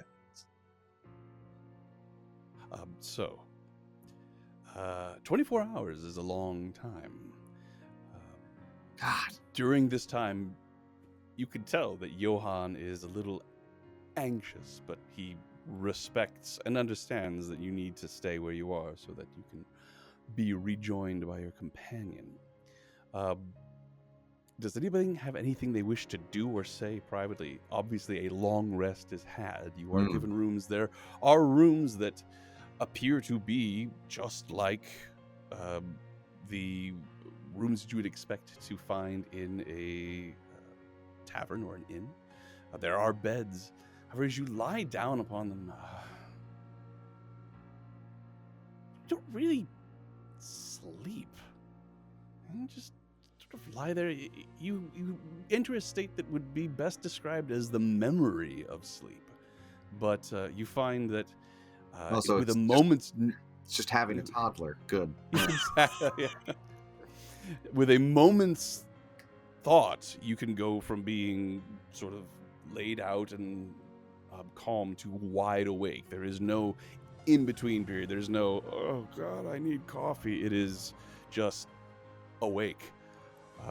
But go ahead and mark off a long rest. Obviously, with 24-hour period, there will easily be time for a long rest. But in addition to that, does anybody have anything they wish to do or say while you wait in the junction? The souls that were here with you seem rattled by what happened, but their ashen shepherd gathers them up and leaves with them. And as such, for a time being, the junction is empty except for you all. Johan and Quella are working hard. They expect a large influx of souls coming soon, and as such, they're extremely busy, but they can answer questions if you have them. I definitely have questions for Johan. All right. He stops for a moment. He's sweeping up some debris from the fight and looks at you. Miss Weird, yes. Why do you look this way and others don't? I might have mentioned it before, but I actually entered into this area, this existence, in the form I currently am. I was cursed to a life of undeath, but complicated working of magic allowed me to retain my soul, and as such, when I died, I looked like this. And you enter, at least everyone else has entered into the Sunless Cross, and however you appeared when you died. Which is why I'm so confused, and he looks over at Niall, as to why your friend is no longer a wolf. The only explanation I can think of is that there are no dogs or wolves or animals of that nature in the Sunless Cross. Oh, Something about their afterlife, wherever they go, it is not here. Perhaps that is why Mr. Niall has appeared in this form as opposed to the form he held. Well, for That's the my record, theory, I was this anyway. way first. So, if I were looking for someone, they would, if they were here, they would or should look the way that they did. Well, yes, things change over time, of course. But they don't age, they don't... Usually not. Once you have been here for long enough, there are certain things that you can do to change how you look, all involving magic, but... Do you have records, Johan? well, Does this place goodness. keep tabs of who's come through? Yes. These questions, oftentimes, the keepers of the eternal sand will have a record of souls that have come through, and of course there is also a library, a vast library in Knoxville that keeps records of all the mortal realms that are attached to this existence. If there is a specific soul you are looking for, there do exist the means by which you can find them. I will be happy to assist you in that, if that is how you desire to spend the time you have here. That's the only thing I desire. Yes, please help me with that now if you can. I cannot help you with it here. It would be Knoxville. Here at the junction, I'm afraid all we can provide is a place to rest and some food and drink. Soon, Win. Soon. Do you remember a little girl? ever Oh, coming through here? Quite little? Unfortunately, yes. There are many children that die and make their way here.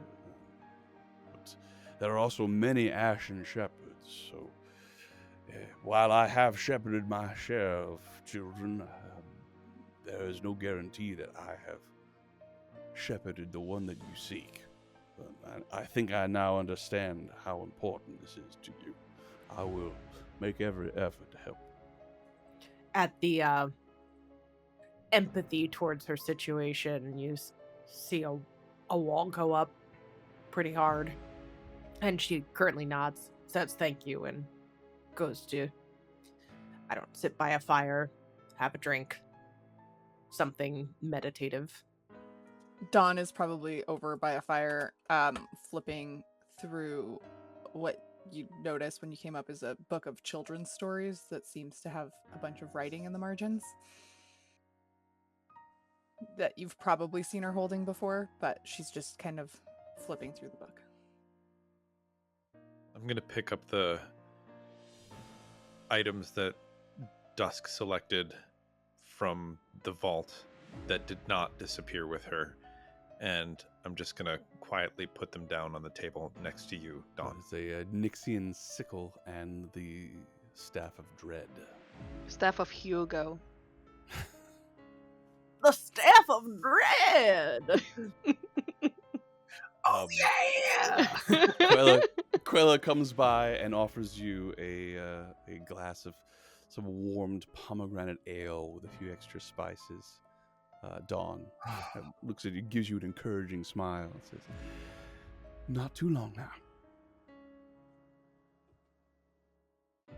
Donald just... What's the book? It's children's stories. Dusk found it when we were kids. Gave it to me. It's mostly my writing, but every once in a while, she'd add a note or two. You had critiques on your children's stories?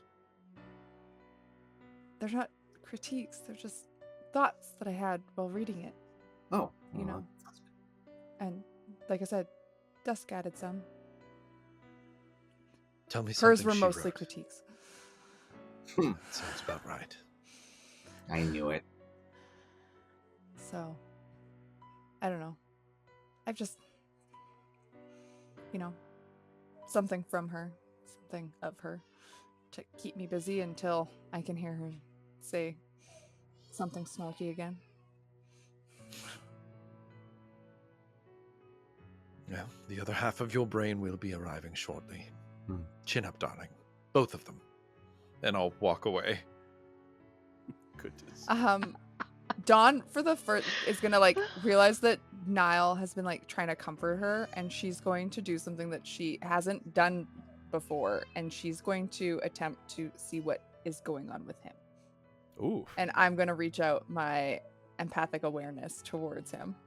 You encounter absolutely nothing. Look at the back of his head and fuck, I was really hoping it was the wolf thing. Well, it appears I was that it walking away, not. so I didn't see you try. Yep. So, anybody else? All right. The appointed hour comes. You all wait nervously at the door to the junction, gazing up in the sky. You could still see these souls falling. Not quite as many now. It's not by the thousands, but there's never a point in the sky when there's not several dozen in view, all over the Sunless Crossing. None of them have found their way to the junction as of yet, but that is only a matter of time as far as Johan and Quella are concerned. And then there is a bright golden light that appears in the sky and begins to, different from the others. All the other ones you've seen have been clad in this scarlet fire, but this one is golden, like you were all when you first arrived. And it comes straight out of the sky, making directly for where Dawn is standing. and just before it arrives, it slows down. Then, with a splash of golden liquid, which dissipates instantly, you see in a fetal position the figure of Dusk, who arrives exactly as she was the first time she arrived. No wounds, bearing exactly what she had with her when she had come before. Dusk, as far as you're concerned, no time has passed. The last thing you saw was one of these crimson whites bearing down upon you, and then next thing you know, golden light, and here you are again. What the hell? Welcome back. I'm outside. You are. Dawn is running and just like is down on the ground, just like hugging her sister. What happened? What? Are you okay? You died. Yeah, we're dead. No, you died again. You've been gone. You turned into ashes in front of us. I'm patting myself. You're not allowed to do that again. I wasn't trying to do it. You're not allowed to do that again. And as I'm saying that, I'm casting Death Ward on my sister. All right, Death Ward indeed. Interesting. I wonder how that will work here. I love that we keep just throwing random wrenches into Sean's understanding of the rules. All right, well, It says instead of dropping to 0, you go to 1, not you go to 1 after hitting 0. Fair enough, You go fair to enough. 1 I'm instead. familiar with what So the I'm spell hoping that says. helps. I'm hoping it helps. Did I turn into How a many of those can dragon? you cast? How do you know that? everyone turns into dragons. I will be more Oops, all liberal. dragons. Seeing that my sister's quite upset, gonna drop the snark and just hug Dawn and just hold her tight and very confused, but not gonna question it. Just gonna go. No time for standing. We're just like Jay laying flies on the over ground and says, hugging each other. Hey, congratulations! Glad you're not dead. And he When you were saying? druid crafts a little black rose for you. And just Oh. Thank you. I will be more liberal with my healing from now on. I thought I had more time to heal you. Clearly, I was wrong.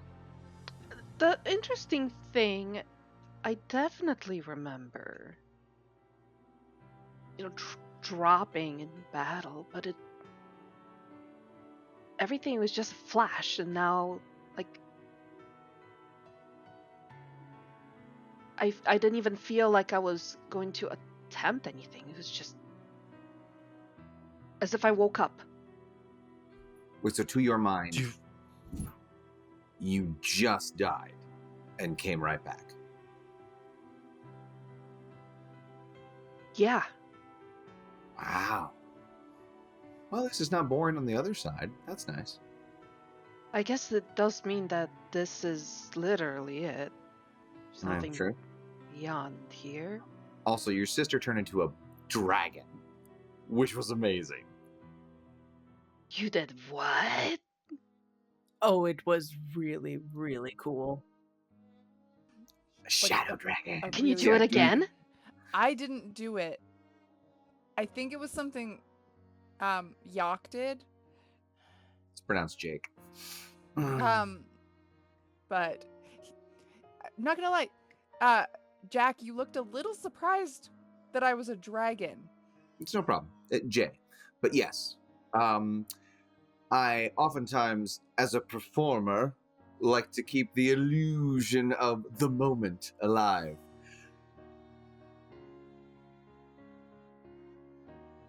Interesting. Not so. I don't Do it mean more, to- though. That's cool. I do not mean Right? to I rush mean, you look, all. I cast I'll just war wait. horses, and then all of a sudden, skeletal horse. Did you hear a voice from somewhere? That was Johann's weird. trying to talk.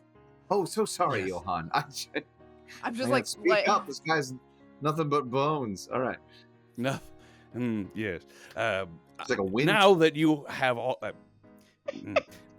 now that you have all reassembled, I would like to continue to shepherd you to the city of Noxvala, where you could finally begin your true experience here in the Sunless Crossing. Is it much farther? Not at all. Not at all. Will there be much death where we're going? That's funny. I'll start getting up and pulling Dawn up with me. I can't be away from you. You know that no matter, even in death, we're always together. Yeah, but for the longest period of time ever, we were apart, and I didn't like it. So, also now found these, and I'm gonna hand you the 2 things. Thank you. As you make contact once again with the Staff of Dread, God there's damn it. as the corpse that is on top of the staff begins to pull itself off, do you wish to continue? Let's see what happens. Behold! I cast Sniveling slime!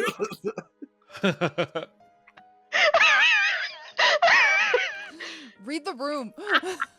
I was really curious to see if he It's the same thing every damn time.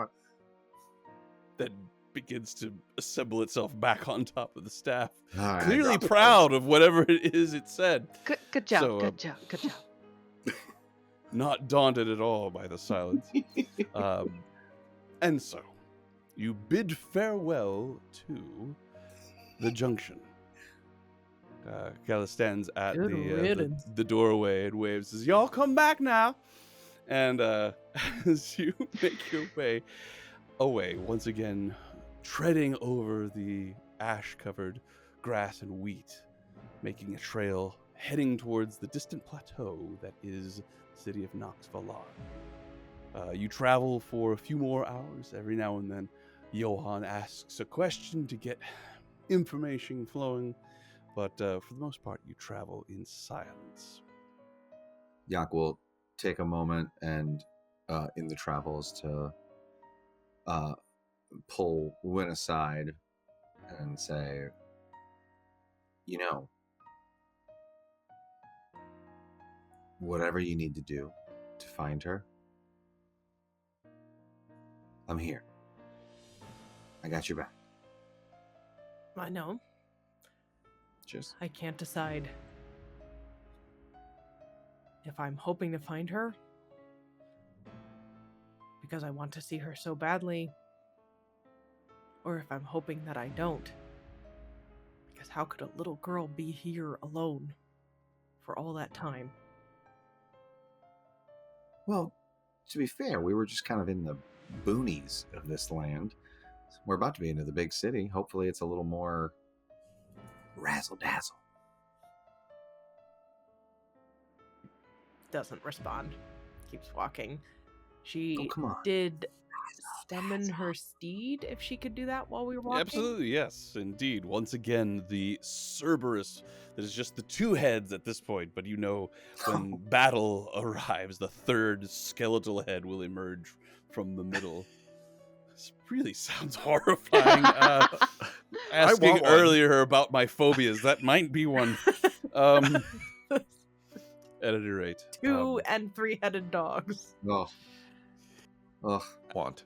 As you make your way across the Sunless Crossing, Wynn on the back of her steed, where at first, for once there, the horizon was just a black line in the distance where the wheat and the golden gray stalks disappear. But now you can see quite clearly a mesa rising up.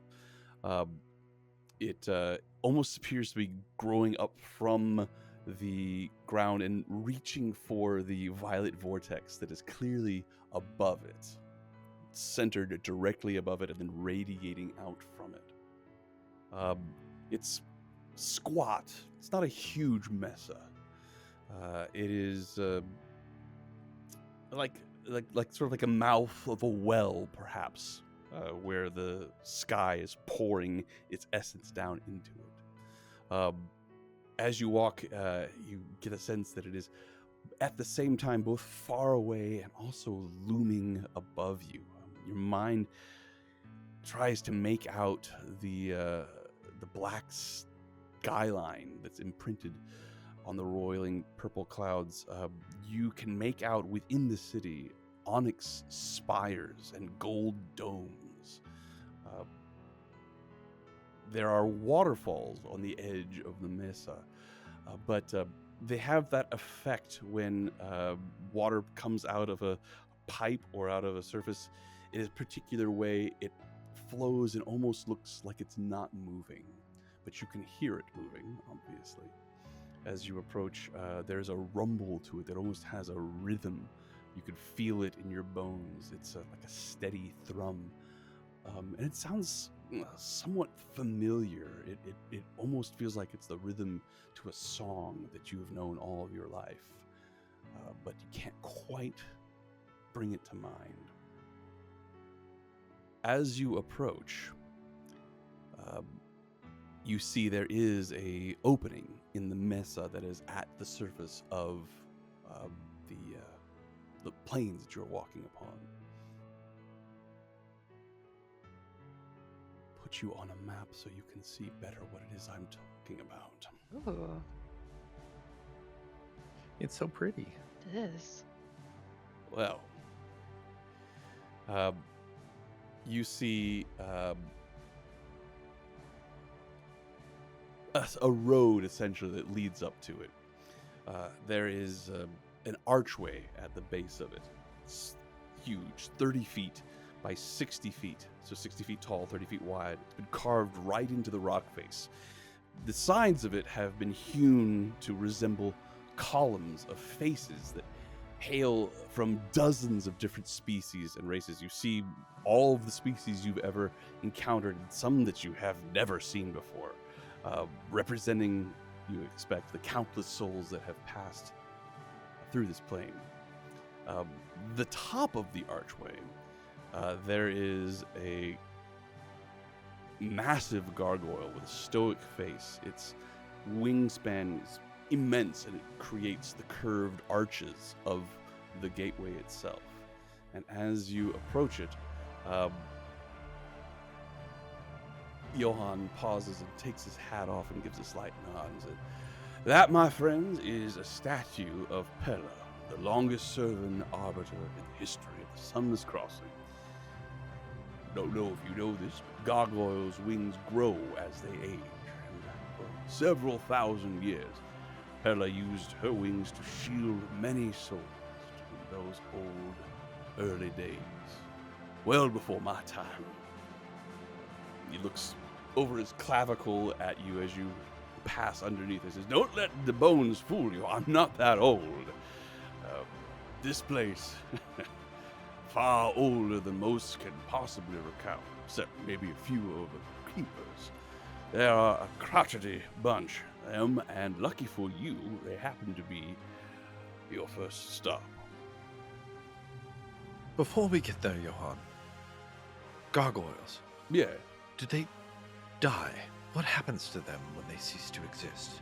Well, they do not have souls of their own, so, sadly, they are some of the only beings in the Sunless Crossing that can truly die, never to return.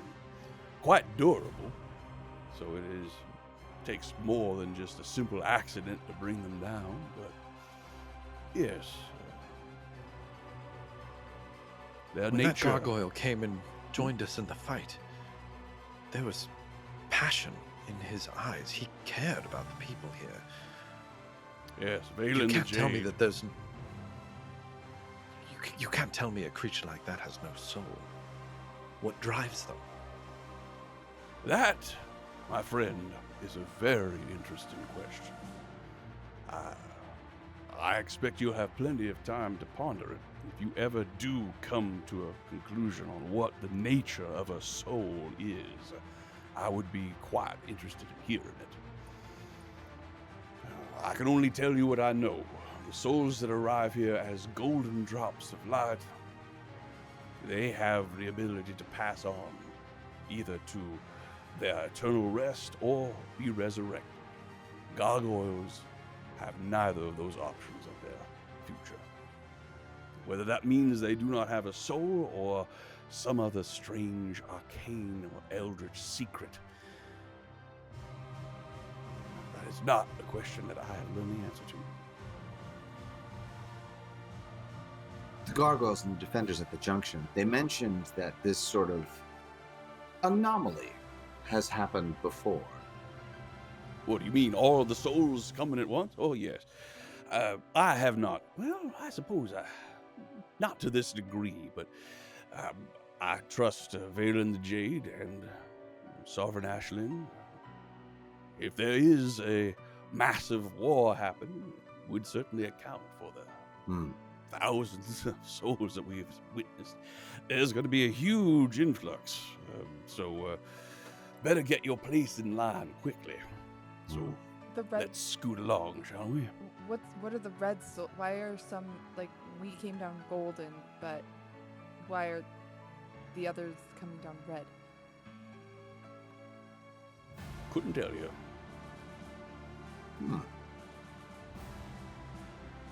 At any rate, beyond this archway, as you move in, is a cavernous tunnel that is supported by thick columns. It begins to wind back and forth up through the interior of the mesa and leading to its surface. It's very well lit. There are hundreds of torches that are burning with arcane light that glows purple one moment and then aquamarine the next. As you make your way up and out of it, you see before you the city of Nox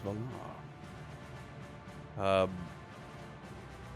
The first place you arrive is a large open area. You come up out of the ascension row, out of the tunnel, and Johann looks around and says, "We call this the Grey Vista. It passes along the entire exterior of Nox Valar, and as you can see, it is quite a view." And he gestures out towards the area beyond, and you do see a very stunning view of the Sunless Crossing.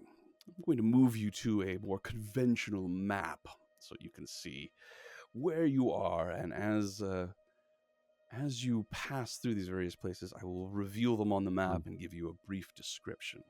Nice. Let's get Almost makes you glad you're dead. Almost.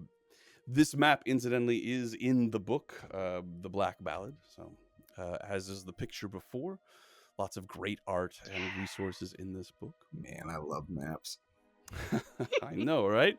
My daughter once said you could tell a book's going to be good because it has a map in the front of it. And I was like, Oh, yes, absolutely. ma'am. Yes. Facts. Love her. Yes, ma'am. Facts. What a good So- way to define a book. Like, oh, there's a map. I'm gonna like it. So, as you arrive here at the Grey Vista, you can Okay. see it extends along the entire exterior of the Mesa, and that entire area is referred to as the Grey Vista. As you were studying, you see many souls milling about, but they are of all types. You see dwarves, elves, humans, halflings, some halflings that are much smaller and more lithe than the stout-footed halflings that you are used to. You see a bizarre insect-like creature skitter past you all, looks towards you with two large, multifaceted eyes, and then looks away, and followed immediately by an enormous creature the size of a giant that has a reptilian face and strange armor-like plates going vertically down its back, all the way down to a tail that extends behind it, wearing an enormous belt and its two thick legs carrying it forward like tree trunks, vibrating the ground as you move past. Everywhere you look, bizarre creatures of every type, seemingly gathered in relative peace. You see some speaking to each other. You see some clearly engaged in some sort of task or errand. In a sense, a normal city. Speaking common. You do hear some people speaking common, also a variety of other languages. And so, but it seems to have the same rules of language here as the living. That there are some languages we don't know, and there is a common one. At first glance, at first hearing, that you would seem to think that is the case.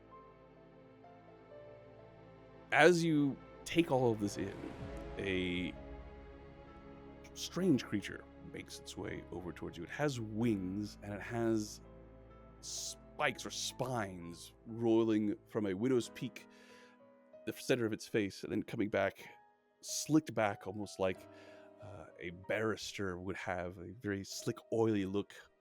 Scales, but more like spines over its entire body. However, they are colored in such a way that it almost appears as if it is wearing clothing, complete with a light cravat that comes down the front of its chest. The rest of its body seems to be black. You can see ruffle-like spines at its wrists. Comes towards you and alights gently in front of you all. Well, I can see at a glance that you are far more intelligent than the normal people who arrive here. Allow me to introduce myself. I am Omen Osro, and I'm pleased to make your acquaintance. I wonder if I might have a moment of your time. Of course. What can we do for you? Johann makes a sound almost as if he's trying to clear his throat, though there is no phlegm. Sort of makes a sound, very strange, and something like this. Clicks his staff, getting your attention. He says, "I would not pay any attention to any fiends you encounter here, especially right at the entrance. Always looking for newcomers, not quite ready or understanding of the rules to cheat." Ah, I see. I didn't recognize. I just say, are we geeking out for a second? Or yes, we know who that is. To Avernus group? Okay, good. Sorry. Sean just pulled a nostalgia moment. A holler-back card. Yeah. Omen Osrogue. As I said, you are all intelligent. This so-called shepherd might be necessary for other souls, but tell me, do you really think you would not have found your way here on your own? Dispense with this skeletal guide. I could be of far more assistance. Listen here, Poshupine. We're good. You're no fiend of mind. All right, so take care. Can't wait to see the Does back he of you. speak for all of you? Until he proves himself untrustworthy, I am perfectly happy to follow this one. He's done right by us so far. He's Yeah. talking about That's no, true. he's talking about Johan, not you, Jack. What? Oh, come on! Dragons! I think we're quite happy with our current guide. So be it. Far I'm be it actively from trying to me pull Dawn away from this conversation. Far be it from me to disparage your choice in guide, but do remember who he works for. If you ever wish to know the truth of how things are done here, perhaps a third party might be able to help for a small Whoa. price. Yeah, it's the Yeah. price that's the problem. Commerce, my dear. Did you really think it would be anything different? extends beyond death. Good to see that. Yes, even in death, capitalism is alive and well. Okay, now fuck off. Thank you. All right. Alrighty. Are we going to be encountering that often, Johan? Yeah. So, Johan, is that like? I imagine those are like the used car salesmen of the Sunless Crossing. Well, I do not know what a car is, but Cart. indeed. Neither do you. I said, There are- it's not. Sorry, cart. That's what I said. Used cart salesman. Of Yeah. course. Excuse me. Hard to know the difference. I have no ears. You're, You have the important part, which is the bones on the inside. Oh yeah. Oh. Cochlea. my goodness. Let us move on.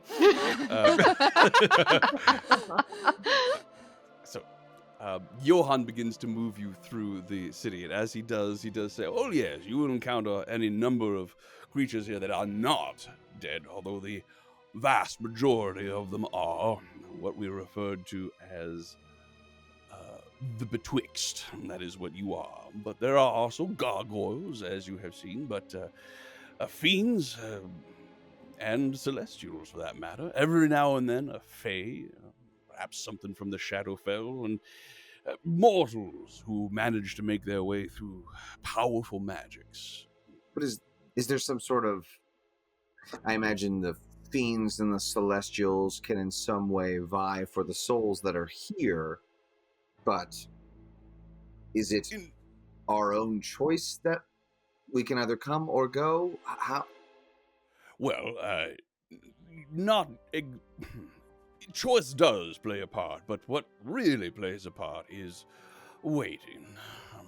There are quite a lot of lions here in Noxvalar, and we are heading to where you will be your first.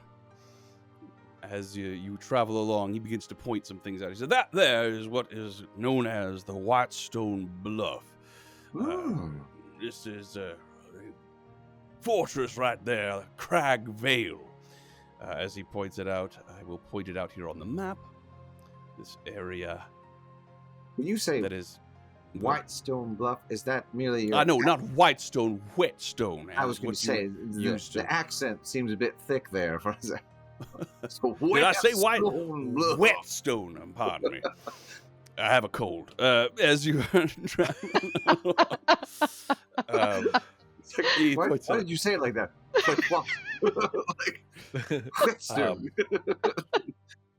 He points out the Crag Vale, which appears to clearly be a fortress of some sort.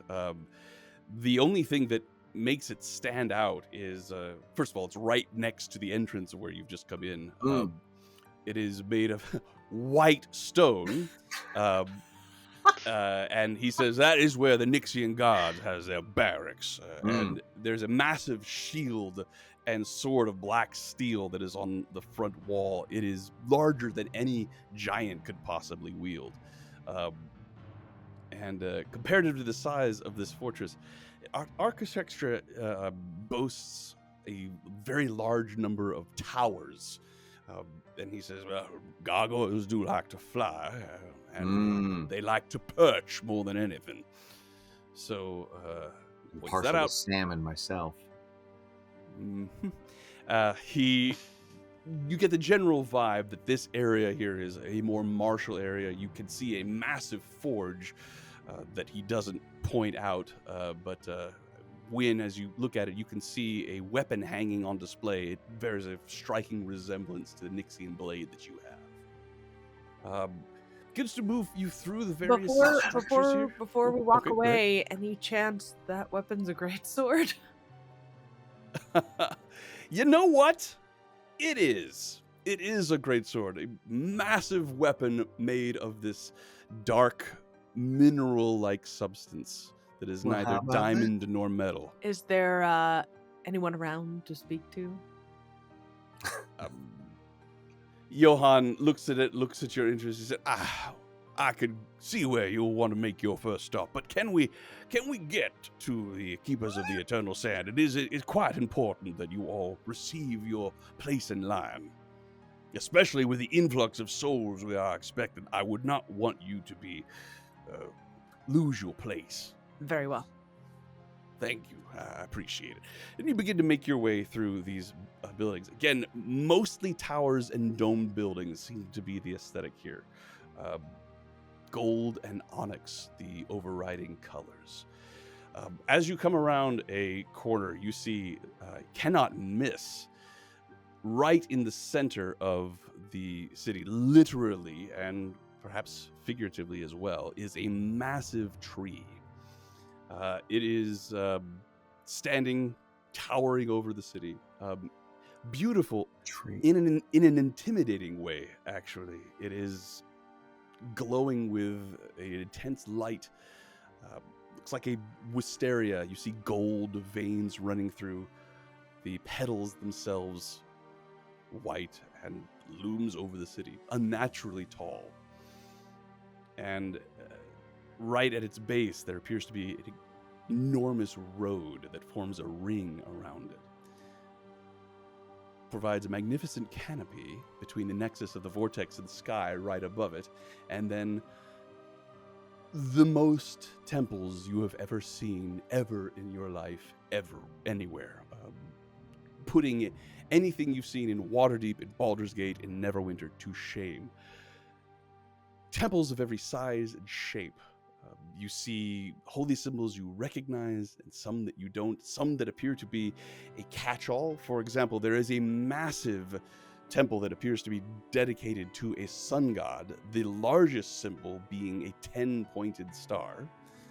However, nearby it, you see other similar temples, also with sun motifs, some with faces on them, some just a large golden disc, some with 6 spires as opposed to 10. Takes up a large area, but right next to it, you see another temple that appears to be worshipping darkness. You see the dark disc of Shar. You see a variety of moon-shaped dark discs. You see a cloud of miasmic blackness that is contained in a geometric square. All of them seem to be in the same general area, but all of them have a similar theme, and it continues as you move along the outskirts of it. As you do, Johann says, "That is called the Road to Eternity. It's a perfectly circular road, about a mile in diameter. The pathway and the tree, you will notice, all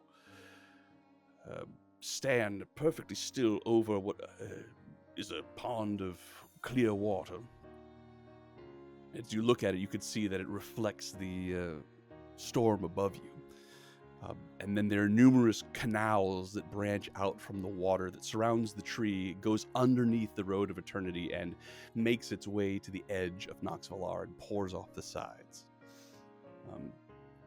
You see dozens upon dozens upon dozens of temples, and as you pass by it, Johann says, "Oh, well, for most souls that come to the Sunless Crossing, this road is where your journey ends. In one of these temples, you will find the means to make your way to the eternal reward that awaits you, or you will find the means to get word somehow to forces back on the material plane that can see to your resurrection." They really do. As we're looking, do I see a temple for Azuth? Make a perception check, please. Natural 1. A May I- natural 1. Can I also do that in looking for my god? Looking for Savras. Oh. All right. Make a perception check. May I assist with the perception check? Dawn, there are so many. There's got to be one here somewhere. Just because you don't see one now, you're only seeing one, maybe quadrant of the Road to Eternity as you pass by it. So there's every chance that you're just not looking in the right place. What was that check for you, Dusk? 16. 16. You don't see anything that resembles a temple to Savras. I'll start looking a little bit anxious, and I'll turn to Johann. What about people who don't follow a deity? Or what about people who Well, consider themselves one? quite so. There are plenty of deities to choose from. You will eventually subscribe to some fate. I recommend that you choose a deity, at least one to pay lip service to. Otherwise, you could be here a very long time. Is there a god of dogs, or the dog, or the god of the goodest boy?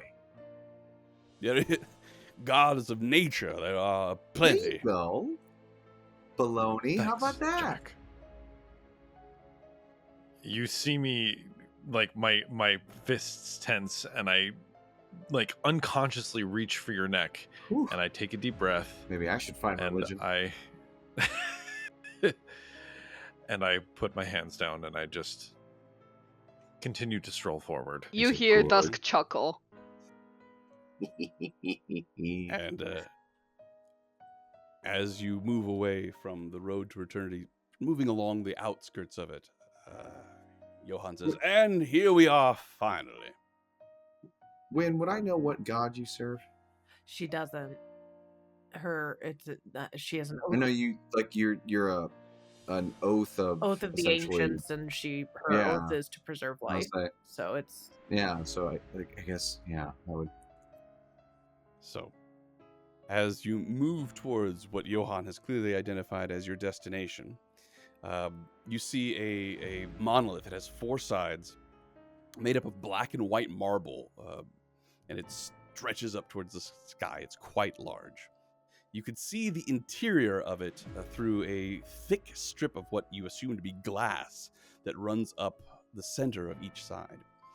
And you can see that there is what appears to be sand, golden sand, running down from the top of it and gathering at the bottom.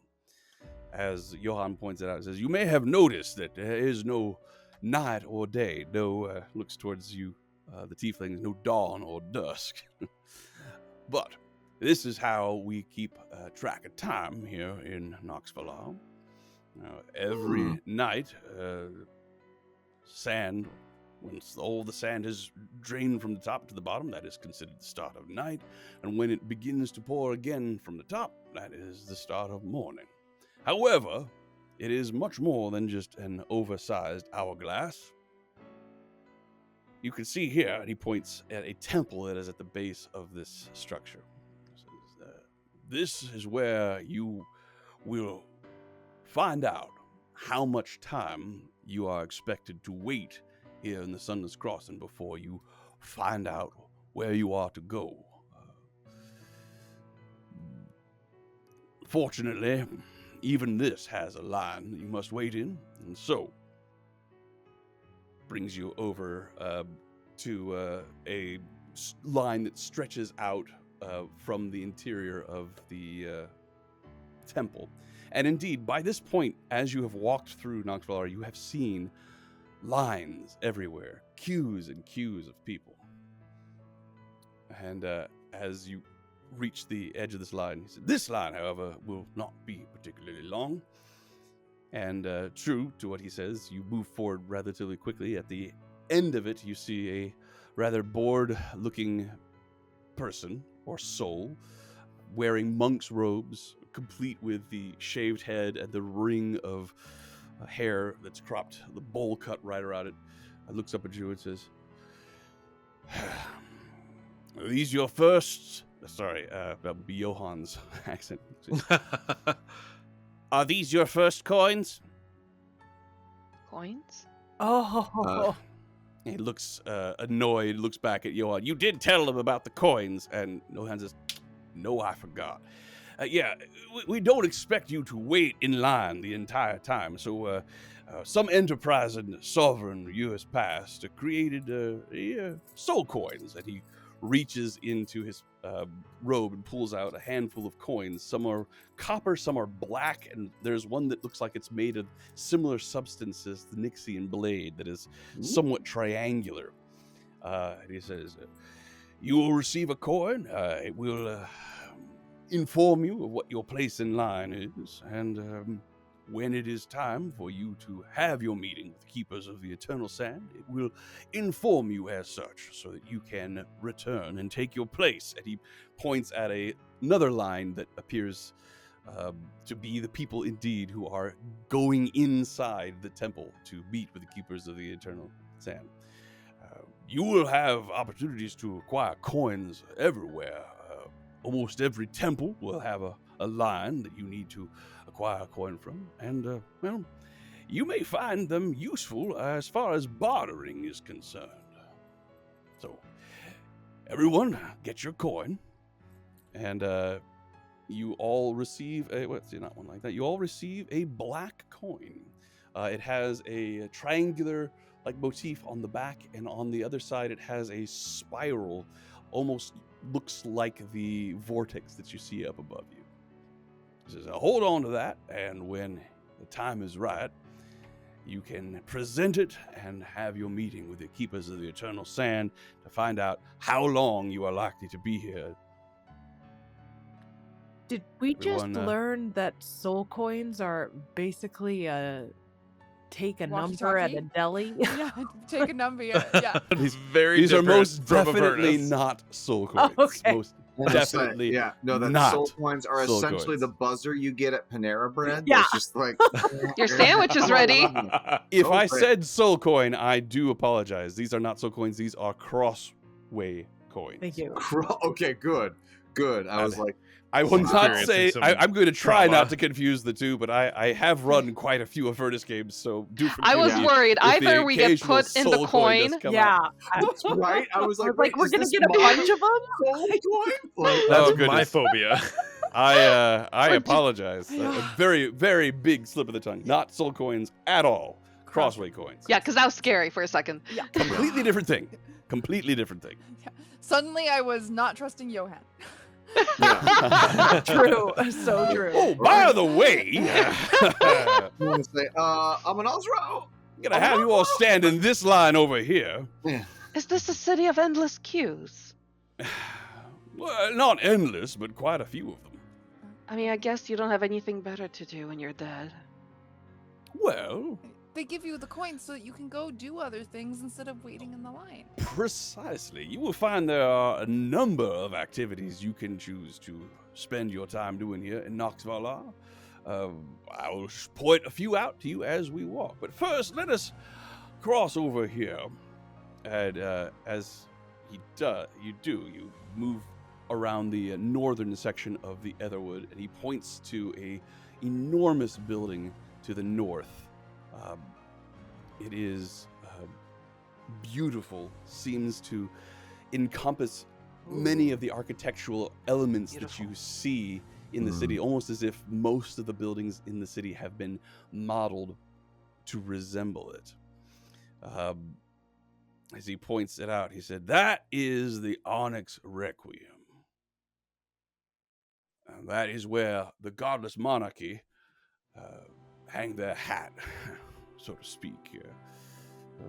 You see is a massive cathedral, black stone, golden domes. It's by far the tallest building in the city. And he looks at it somewhat reverently, and he says, "It's older than the city itself." It is inspiring and imposing at the same time. And according to Johan, it is where the sovereign and the arbiter rule from, helping not only to guard the Sunless Crossing and those who pass and reside within this plane, but also direct entrances to multiple afterlives as well. With so many pathways converging in one place, there is a great deal of caution that must be practiced, both in guarding it and in seeking out threats. So are the sovereign and the arbiter the government of this place? Well, they are the heads of the government, heads of the godless monarchy. There are several other factions, one of which you have seen, the Nixian Guard. There are also the coin counters, and a few others. Ashen Shepherds being one of them. Speaking of the This may coin be- counters. Yes. He points out a building that you are coming close to. This is what is known as the Gilded Hills. I would like us to step in if we can. And as you approach this building, you see another one of these domed buildings. However, this one is almost more of a gazebo, and you could see several bored-looking souls wearing robes and an emblem that seems to indicate that they are what Johann has referred to as the coin keepers. And you see within this large gazebo a truly massive pile of treasure. Clustered piles of gold, platinum, silver, jewels, and there's really doesn't appear to have been made any sort of effort to catalog or to keep any of it delineated from any other. You don't see many chests, but you see platters, you see cups, all manner of treasure. And Johann points to it, says, there is no money per se or riches to be had unless of course There's literally piles of it right there. well Like, let me explain. It has little value, so if you have managed to make it to the Sunless Crossing, as many souls do, many of them buried with their most precious belongings, if you have any such items on you, and he looks pointedly at the earrings that the tieflings are wearing and any other jewelry that any of you happen to be wearing, I encourage you to lay the burden down here. There is a barter system in place here, the Sunless Crossing, favors to be had. That is how you are able to get other things. And of course, you are able to trade your coins. Perhaps there's someone who is not anxious to be at the head of the line. They might be willing to trade with someone who is at the back, although that is rare.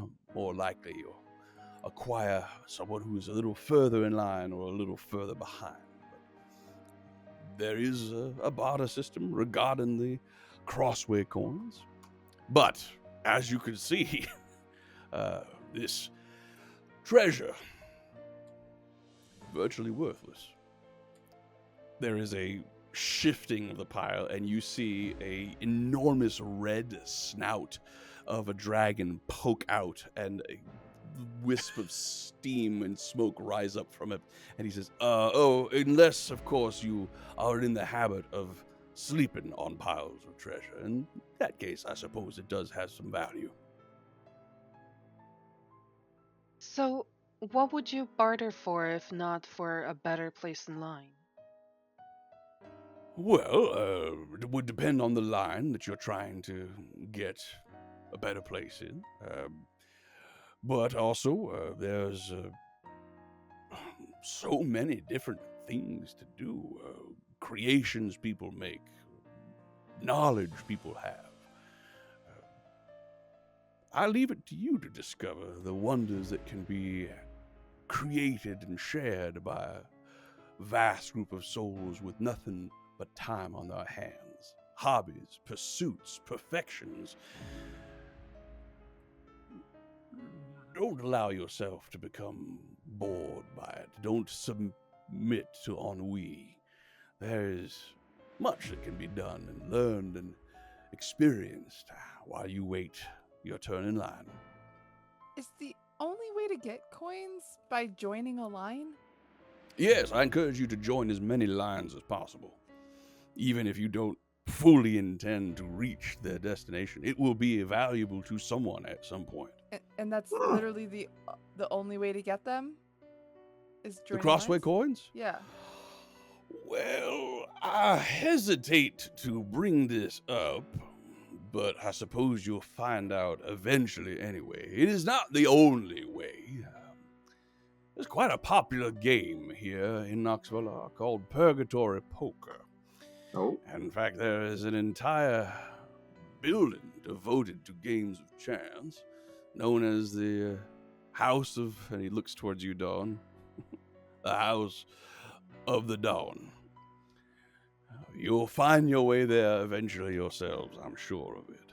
But you asked if there was another way to acquire a crossway coin. Well, that is another way. And of course, if he had the ability to darken his features, he would do so.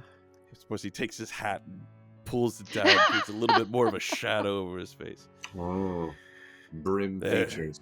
There are no cities without their nefarious sides.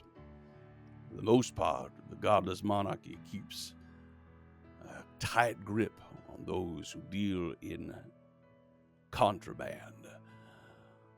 But it does exist. I highly recommend you stay clear of it. Ah, too bad. Penalties That sounds. are severe. That actually sounds interesting. I know, doesn't it Oh, sound don't No. say that.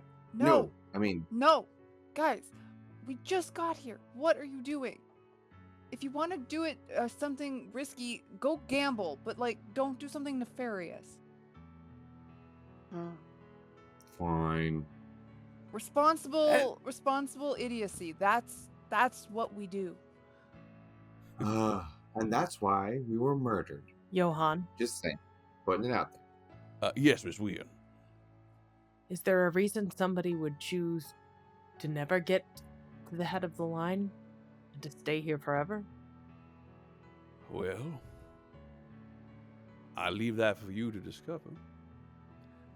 I have found a very happy existence here in the Sunless Crossing. And there are others that enjoy the thought of pursuing their own whim within the confines of the city, of course. Johan. There is a negative side, I suppose. In a sense, you are trapped here, but it is not an eternal, it doesn't have to be an eternal trap, and you have plenty of diversions.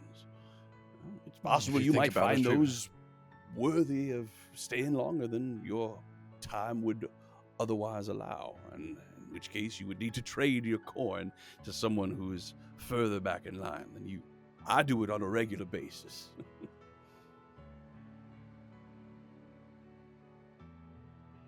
So, Johan, is there a record keeper, someone who keeps track of the names of the people who have come through here? Basically, a catalog? Yes, of course. The Keepers of the Endless Sands most definitely will have a catalog Excellent. of all the souls that have come through here, but it's possible you might be able to find more information, and he points to the north of where the Gilded Hills are, to another building, which he points and says, the Codex of the Mortal Realm. And That does sound promising. this, of all of the buildings you've seen, this one is the one that looks the most unique. It still has the domed spire-like motif, but it is massive, but a perfectly round sphere of black marble with a very narrow staircase that leads up to its underside. And Is it too early to make a once again, detour? that could be seen here. It is not, but I would prefer to get you set up with your housing before setting you loose into the city, as it were. Would that be Housing? acceptable? Sounds like we're gonna be Of here for course, a you need a bit. place to hang your hat. And he gives a little nod of his hat. Place to rest our bones, you mean? Huh? Mhm. You know, I thought I was It going doesn't to get like any you. easier. And he leans forward and says, and I do. I knew it. See this guy? You can keep him if you'd like. What? Well, I'll be looking in on you from time to time over the next several days, weeks, however long it takes for you to get your time with the Keepers of the Eternal Sands, at which point you will know how long you are likely to wait here before being called by your respective deities to your afterlife. If you wish to increase that or decrease that amount of time, you will need to speak to the head of whatever temple it is you're trying to beseech the deity that you With the worship. in light of our recent assistance with the monarchy, would we get any kind of pull there in terms of? I'm afraid you're going to have to wait your turn, just like everyone Nah. else. Fair.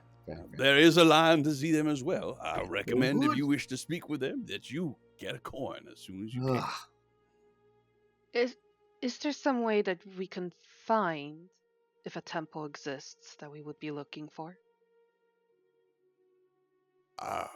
As far as I know, every single deity that has a gathering of followers significant enough to be considered a deity has some sort of representation upon the road to eternity. Many of them fall under larger temples that catch all. For example, the Temple of Almanator, the sun god goes by many names: Ra, Lathander, Pelor. But you'll find them all in that particular area. So if there is a deity you're looking for, I would suggest looking for other deities that seem to be similar. Before you go, the assistance you No, I'm promised- not going anywhere. I'm taking you to where you will be housed. Good. You were otherwise distracted when I did ask about a certain Library of Souls catalog. There appears to be a building of Codex of the Mortal Realm. Thank you. So, after your, great sword acquisition, you might want to hop over to the library. You were drunk last night when she was asking about it, but he'd already offered to help her with that. Oh, well, He's usually drunk. Jack. excuse me. So, Oh, yoke. Excuse me. you, It's my new favorite one. make your way into an area that is clearly a residential district. And you see apartments upon apartments upon apartments, tiered and terraced, rising up all around you. They don't look bad, but they don't look luxurious. Johann says, this is what we refer to as the tenements. It is where new souls will first get their footing. There are other housing that exists, but requires a little bit of a higher social status or favors paid in exchange. Get you situated here, but if you are keen to find other places to live, there is Caliber Estates. Feels not particularly cramped nor uncomfortable, but a bit more roomy. Especially if you are a soul that loves religion or science, I suppose. Not flashy, not luxurious, but don't leave you wanting in every way. For example, here in the tenements, you'll have to share a bathing facility. If you wish to bathe, What? you do not need to. God. But Caliber Estates, you do not. Then there is no Utopia, which is run by a devil named Suzuka's. As you can imagine, it is quite fancy, but it requires a rather steep price. And if you are artistically inclined, there is Velo. Velo is, well, it's quite a sight to behold. Run by a fae that has a simply incredible appetite for art and music. It's quite something. If you wish to live there, you will have to audition for the being itself. Velo only allows the most talented to live in their neighborhood. Johann, stop. You're embarrassing me. All right. Well, Cool. I Pack wish your you bags. good We're luck. going there.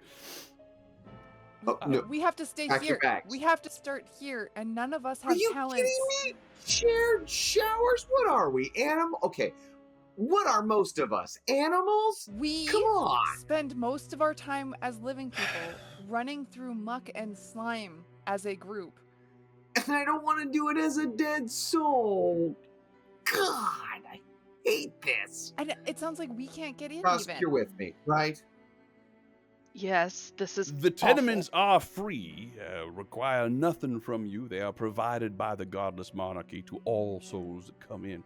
You do not have to stay there, but it is probably best that you start there. We better get you an audition, Yoke. Yeah, you're gonna have to my, get. my goodness. You're gonna have to get Good in luck line. to you. You're gonna have to get in line for your audition anyway. So.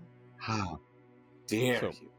As you make your way into the tenements, first of all, you see at the base of it dozens upon dozens of what appear to be cookhouses. It would seem that food is being provided for all of the souls that live in the tenements, and as such, there is a veritable army of cooks creating meals for all. And Johann points one of these cooks out, and you see she appears to be perhaps a halfling, maybe a gnome. It's difficult to say. She's got very brown skin, white hair, and is stooped over, looking a bit like a grandmother.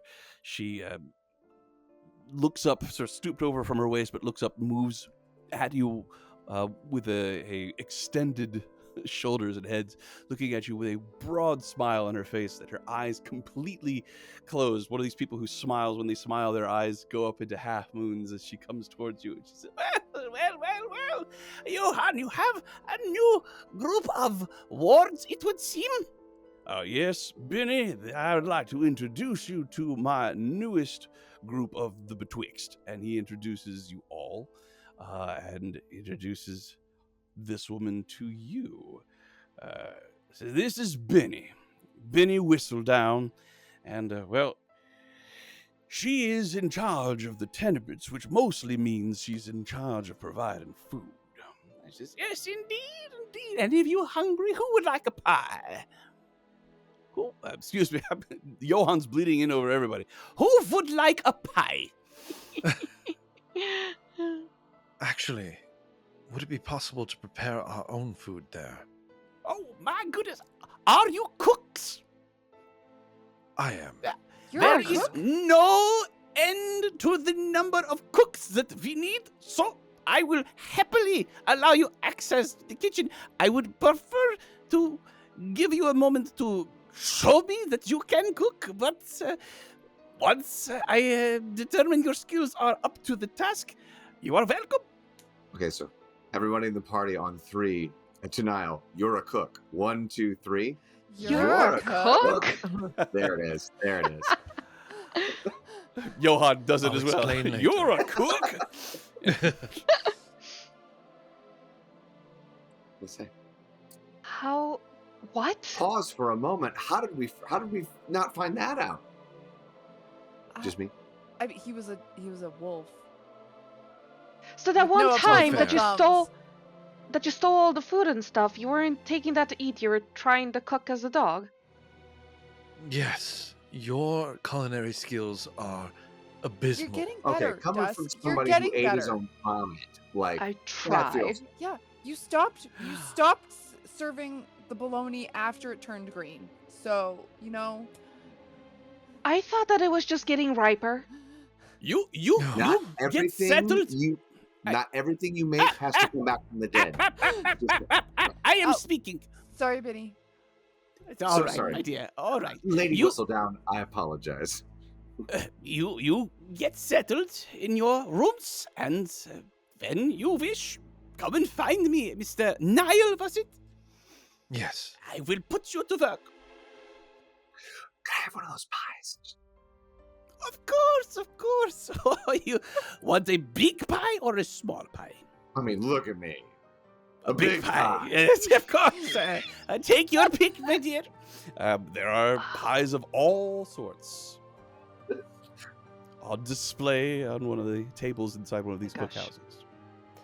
We And didn't taste, Johann looks at you all, nods in satisfaction, says, well, now, It has been an eventful journey, but I have successfully shepherded you to Knoxville. I will be looking in on you daily at first, but then less and less, and there may come a time when you will not see me for quite a long stretch of time. But when the time comes for you all to pass on, I will return and see to it personally. Thank you for the guidance. No thanks is necessary, but it is appreciated. Yak takes a moment and Druid crafts an owl feather for your hat. That is, without a doubt, the nicest gift anyone has ever given me. He takes it from you reverently. I will cherish this. You, more than anyone else, deserve a feather in your cap for all you've done. He puts it into his hat, raises up his rib cage almost as if he's taking a deep breath, but there is no air that goes in, and takes his staff and walks off and says, "Remember, I'll be checking in, but You'll come see explore. me soon. You promised.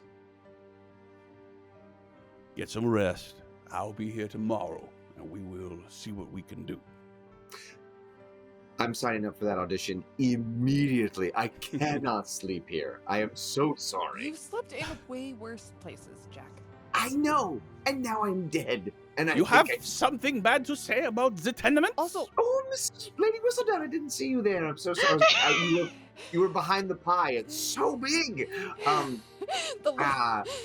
You may wish to go to other places, but I get more compliments for my food than they ever will. Keep that in mind. we don't And want- if you disparage the tenements again, I have a very large flour sack that I think would fit you quite well. What? do is it. I like do that. it, Elizabeth. Do it, Benny. Stop it. I'm totally joking. Or am I? I will turn all of you into dragons. I love this place all of a sudden. Jack, let's remember, last night we slept, but we didn't sleep. We just laid there. Does it really matter where we put our head? But it's a fey lodging with music and artistry and nowhere. Looking around for Whistledown to make sure she's never. Always watching. Underneath the pie, like. Gotcha. Indeed. So, as you all make your way into the tenements, it is indeed cramped, communal rooms for the most part. There's very few single rooms. Those are reserved only for the largest souls that literally cannot share a room with somebody else. Oh, like physically large. Okay. Physically large, yes. But as you settle into the tenements, this will be where we end our session. Next time we play, we'll do a little exploration of Knoxville, giving each of you some time to tell me what it is that you do, what you see, taking place over a period of several days. As you acclimate and discover what existence is like here in Knoxville. Thank you all for watching. Hope you enjoyed it. I think it might be obvious that we had a little bit of fun tonight. I did, at any rate. Once again, great thanks is due to Storytellers Forge, who are the publisher of what we are playing, the Black Ballad.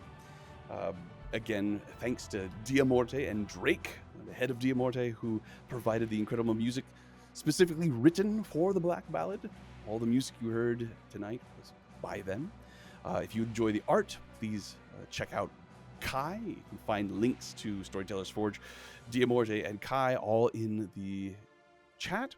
And if you want to win stuff, and who doesn't, please go to the Storytellers Forge Discord, mention this stream, the Severed Threads notes from the Black Ballad, If you do, you'll be entered into a drawing to receive cool stuff from Storyteller's Forge. If you go to my Discord, Medium Rare, again, link in the chat, you will be able to be entered into a raffle to win. What was that I heard? The sound of, I guessed it's dice. Mention this stream.